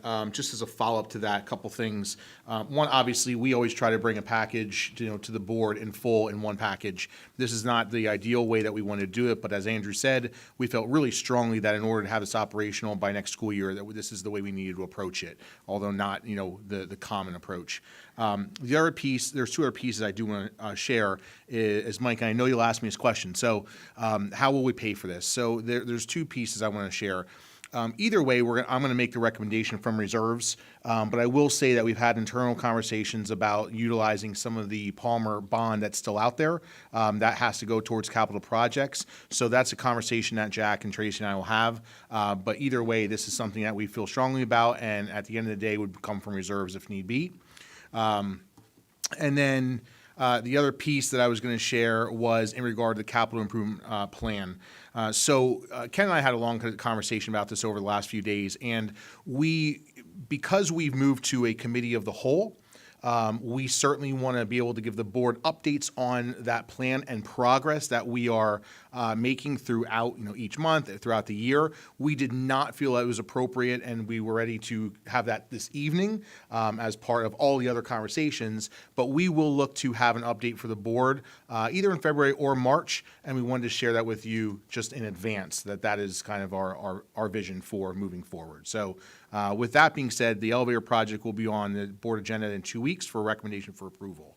But any questions or comments? I do have a question, not that one, Josh, but because I already know that it's coming from reserves. Explain to me what additional budget costs for work by others is. So that's the second bid package that we'll be putting together. So what I talked about in terms of upgrading some of the HVAC, the fire alarm, so that work needs to happen to meet the building code and the elevator code. And Reading Elevator, who this proposal's through, does not perform that work. So that's the work by others that we have to go out to bid for. But that's on their contract, though. So their contract is just outlining, is telling us what needs to be done by others to meet Oh, the elevator. it's not for code. them. They're Yeah, estimating. correct. That's where you said 20%, that 25 to 30%. Yeah. Of that And- 200,000. Okay. I've had some follow-up conversations with them. That language that they have is very, very standard. We've seen that on some other buildings. And they've been able to whittle down and kind of more specifically identify what we need to do, which is why my percentage is lower. Yeah, just clarifying, they're Yep. telling you that what it's going to cost. Okay. Correct. Thanks.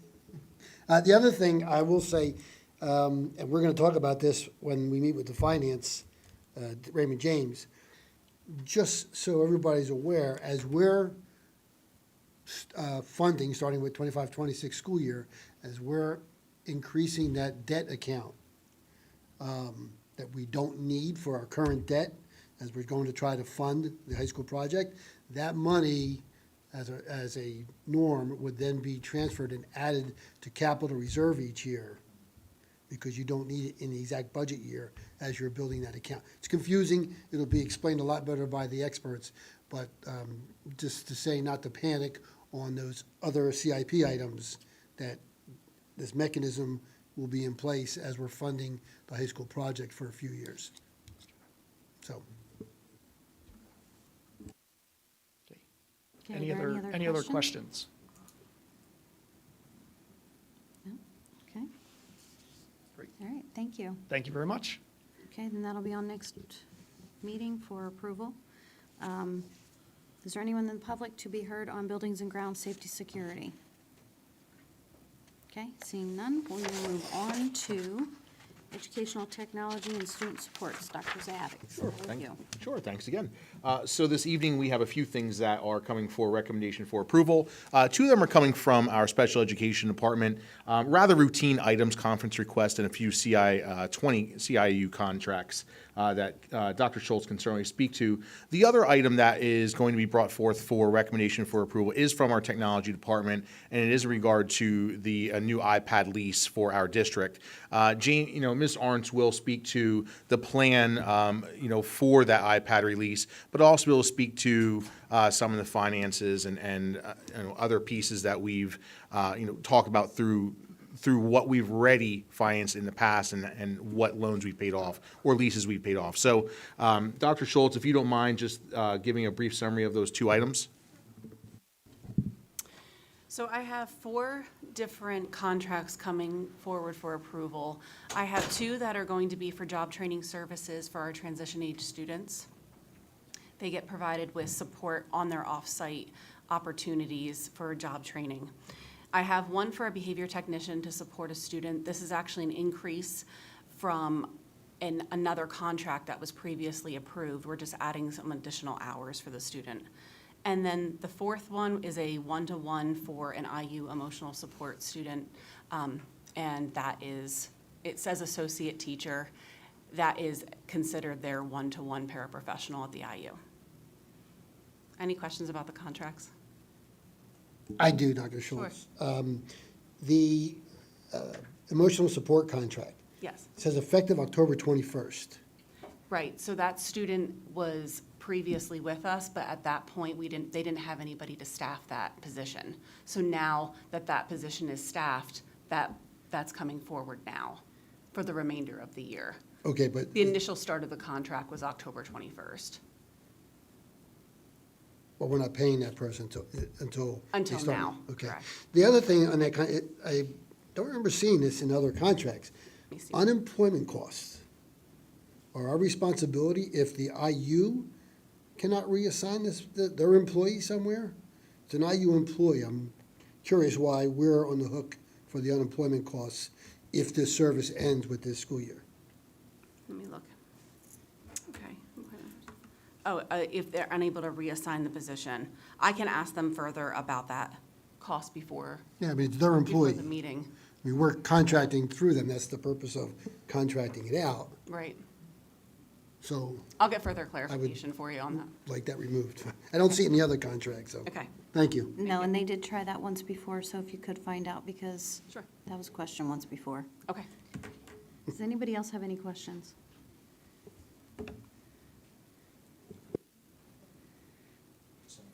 And Jamie, if you don't mind kind of sharing some background about the iPad lease and the direction that we're going.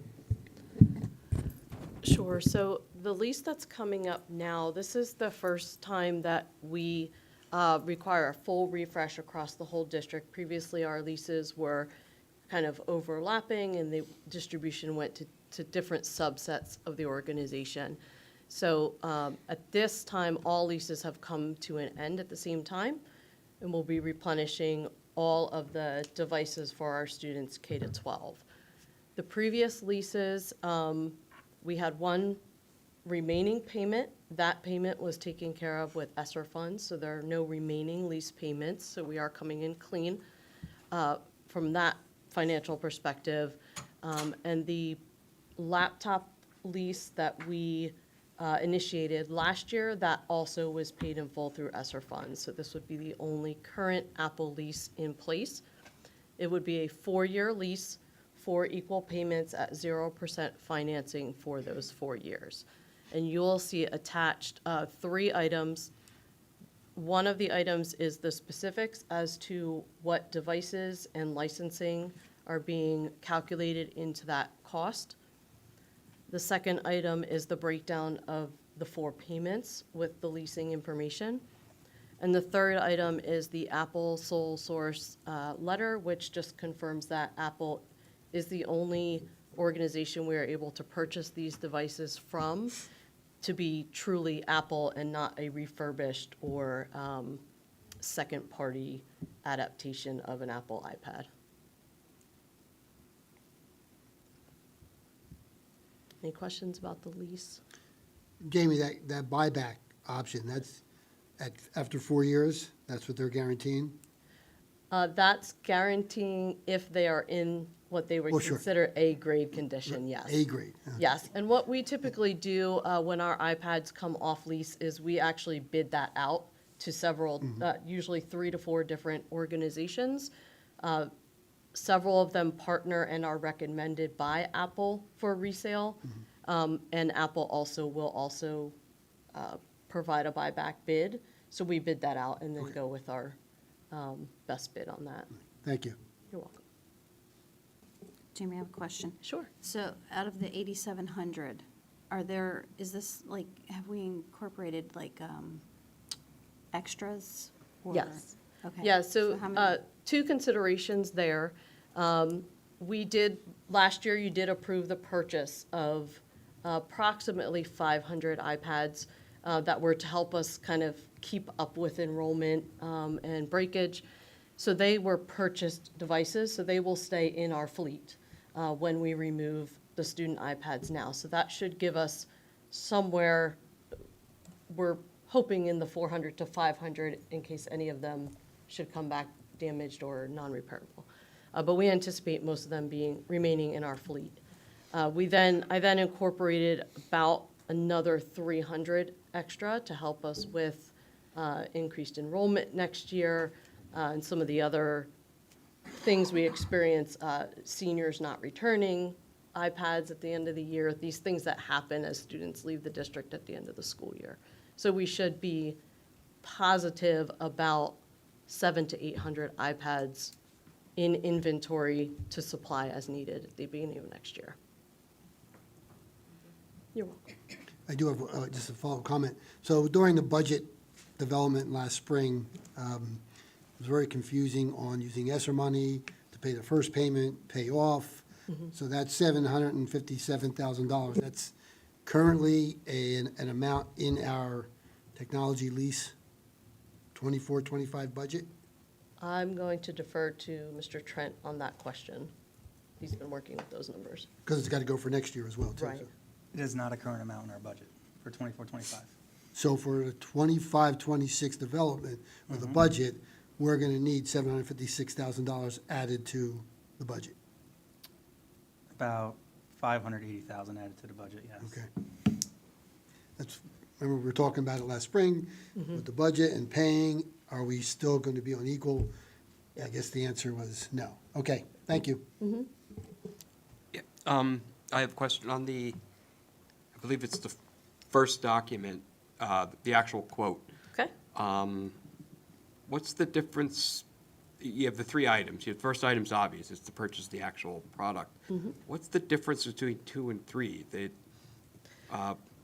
Those subscription licenses, they look the same. I see there's a year difference, but I don't really know what the difference is. It's the same link posted there, so. Correct. Jamf is our mobile device management system. They only offer their licensing in 2 formats, 3-year or 1 year.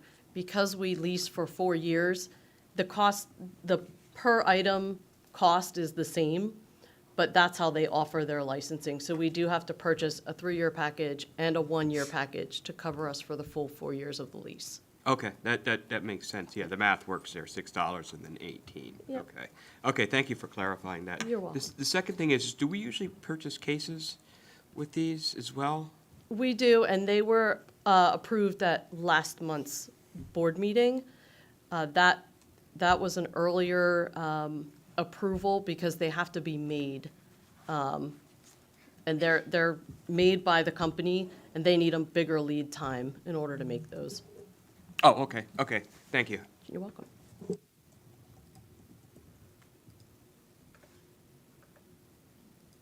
Okay, any other questions? All right. is Dr. there- Schultz, you have some, I'm sorry, Jody. I do. I Go just have ahead. a conference request. So I do have a conference request on there as well for our coordinator at our middle school to go to the PDE conference in February in Hershey.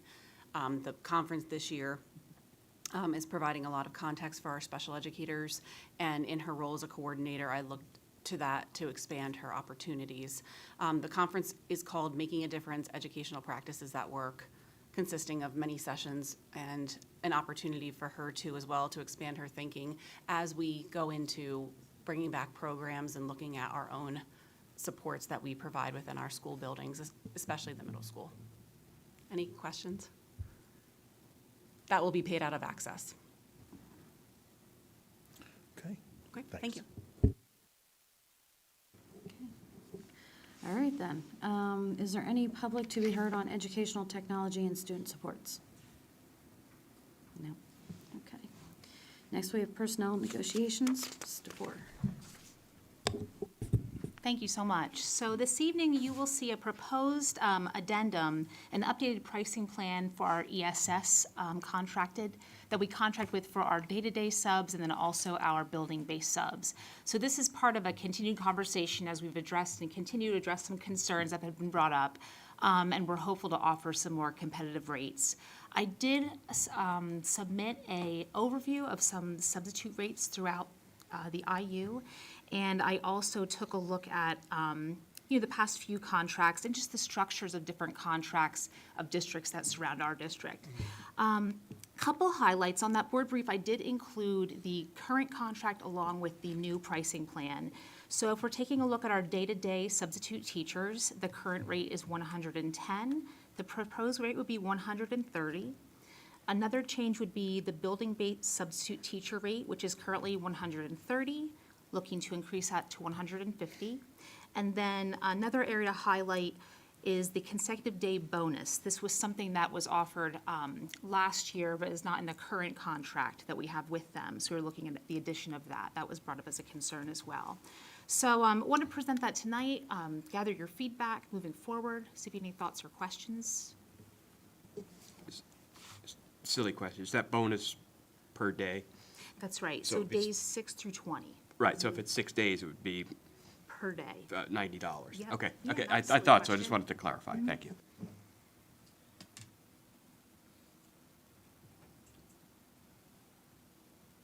Is there anyone else that has any questions? Any comments? Mike's not here. Run. Sorry, just kidding. I think I asked this question before, because I know we were saying is there issues as far as maintaining or retaining, not retaining, getting substitutes at this point in time? Because I've heard we're going back and forth with that again, and obviously that's partially why we're looking at the rate, but do we have an idea of how many classes are being double covered by teachers because we don't have enough substitutes? I can Do take you a know look that? at getting that Okay. information. Classes that are actually split are covered by teachers. Right. Yep. Take a look at that.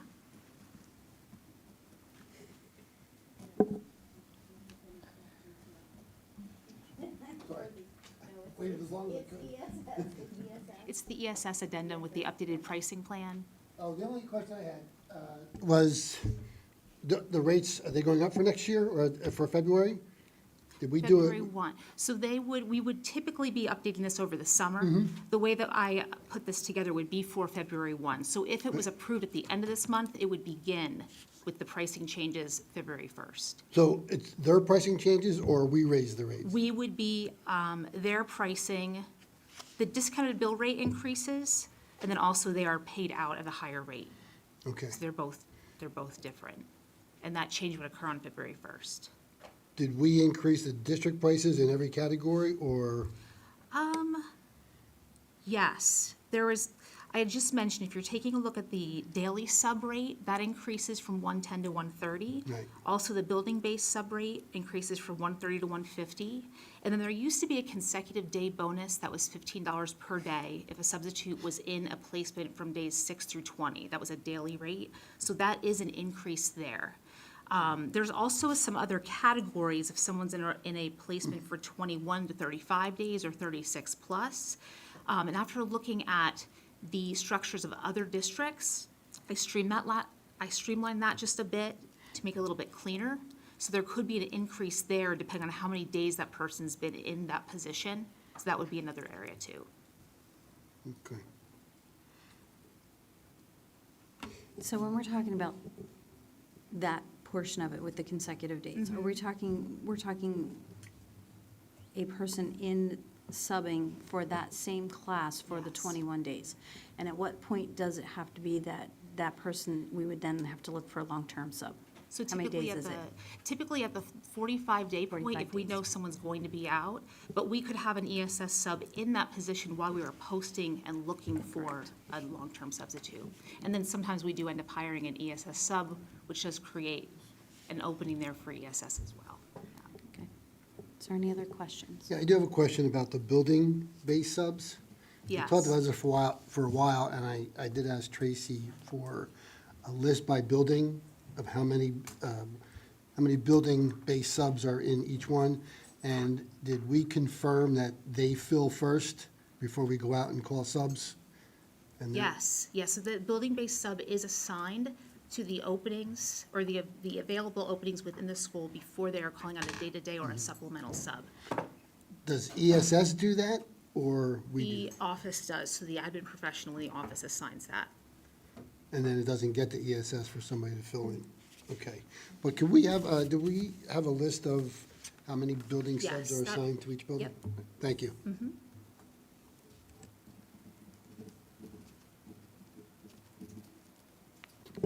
Is there any other questions? Sorry. Anything else? I have a quick question.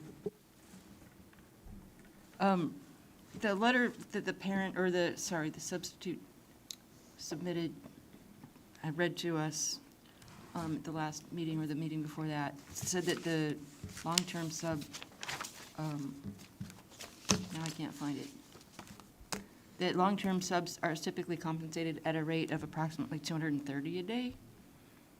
Is that incorrect? I believe the individual was referring to what the district would be paying a long-term sub. When we hire a long-term sub, it's on the bachelor's step 1, which is right around 63,000. And I believe they were comparing the rate that ESS, that we pay through ESS versus how much they would be making if they were a district employee. Thank you. I believe. Yes, thank you, Laura.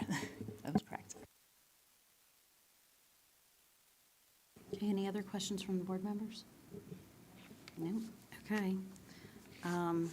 Then do we have any public to be heard on personnel and personnel and negotiation items? Okay, please state your name and what, So my name's Laura Yee. I live here in Forks Township, and I am one of the building-based subs here at the Eastern Area High School.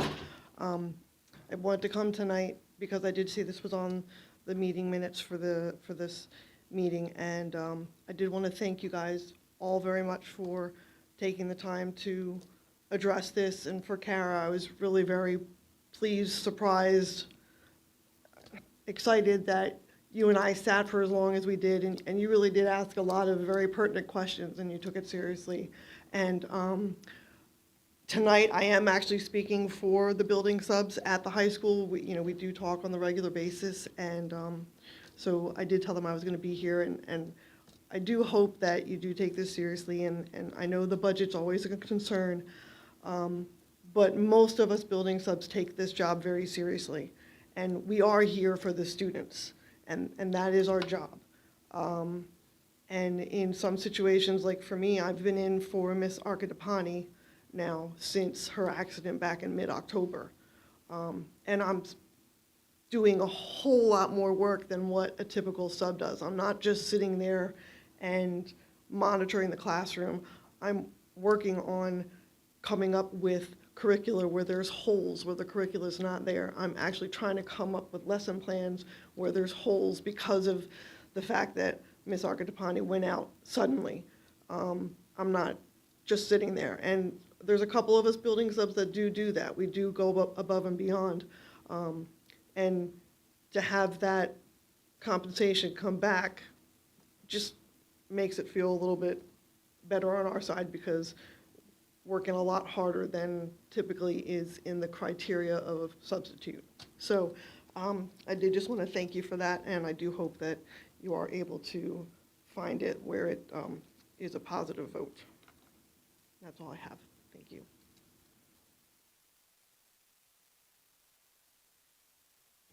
thank you. Is there any other questions or, okay? All right, then next we'll be moving on to policy. Mrs. DeVore, it's you again. Yes, thank you very much.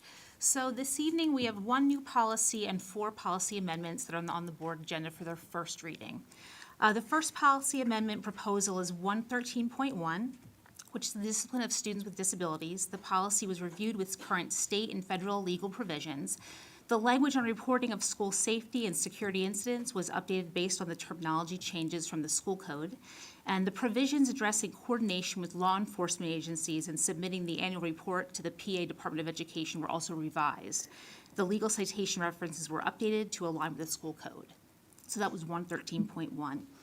The second policy has a proposal for amendment, which is 113.2. That's positive behavior support for students with disabilities. The policy language on referral and reporting to law enforcement agencies was updated to align with terminology changes from the school code, and the legal citations were also revised. The section on relations with law enforcement was revised to align with the current school code terminology. I'm going to jump around just a little bit here and go to policy 308. This is another proposed amendment, and it's employment contract. This policy was updated to include a definition and guidelines addressing resignation from employment. The policy language addresses the school code requirement for professional employees to submit a resignation notice at least 60 days prior to the resignation's effective date. And it also addresses the submission of a resignation by the superintendent. And the next two really go hand in hand. One is a new policy, and the other, which is 823, and the last one is 210.1, which is an amendment. 823, again, is a new one. That's the opioid antagonist. It's a new policy that's recommended by PSBA for legal liability purposes. And the policy guide includes language requiring any school employee who may have custody of or administer an opioid antagonist to successfully complete an online PA Department of Health training program about recognizing opioid-related overdoses, administering opioid antagonists, and promptly seeking medical attention for drug overdoses. So that's a standalone policy, and if we do have that approved and we adopt that policy, then we would remove the word naloxone in policy 210.1, since it would have its own standalone policy, which would be 823. So those two policies, the adoption of 823 and the amendment of 210.1, will appear in one board action together, because you have to amend one to approve the other one. So all of these were pulled from recent PSBA's PNN Plus, and those were some of the changes that were suggested. Any questions on those? Sorry, I have a question. I'm sorry. On the, on 113.2, the language under restraints, there's number 10, methods methods implemented by untrained personnel. You know, where restraints can be used in a student's IEP only when, and it goes through those things, that a student cannot be restrained only if it's in their IEP. Am I reading that incorrectly? Let me see here. So you're looking under number 5, restraints? Is that what you are? Yes, yeah, so.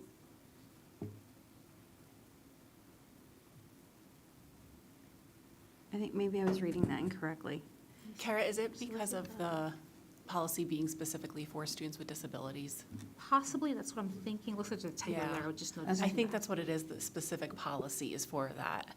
So Yeah, it would only. yeah, I mean, it's a referring- policy specific to students with disabilities, not to all students, and that would be the legal parameters that would be in place. Right.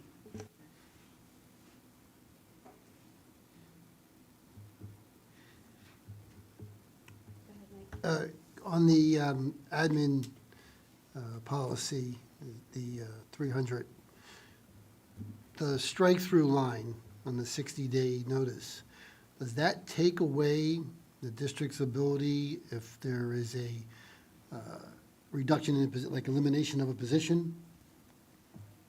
Because it says currently, the way it reads, unless one of the parties gives written notice 60 days prior to its expiration. And if that line is taken out there, the only way, I guess my question is, does that take away the district's ability District's to, ability to, yeah. if there's a restructuring, if there's a reduction of a position? I'll Because- defer to Jonathan there. Your thoughts?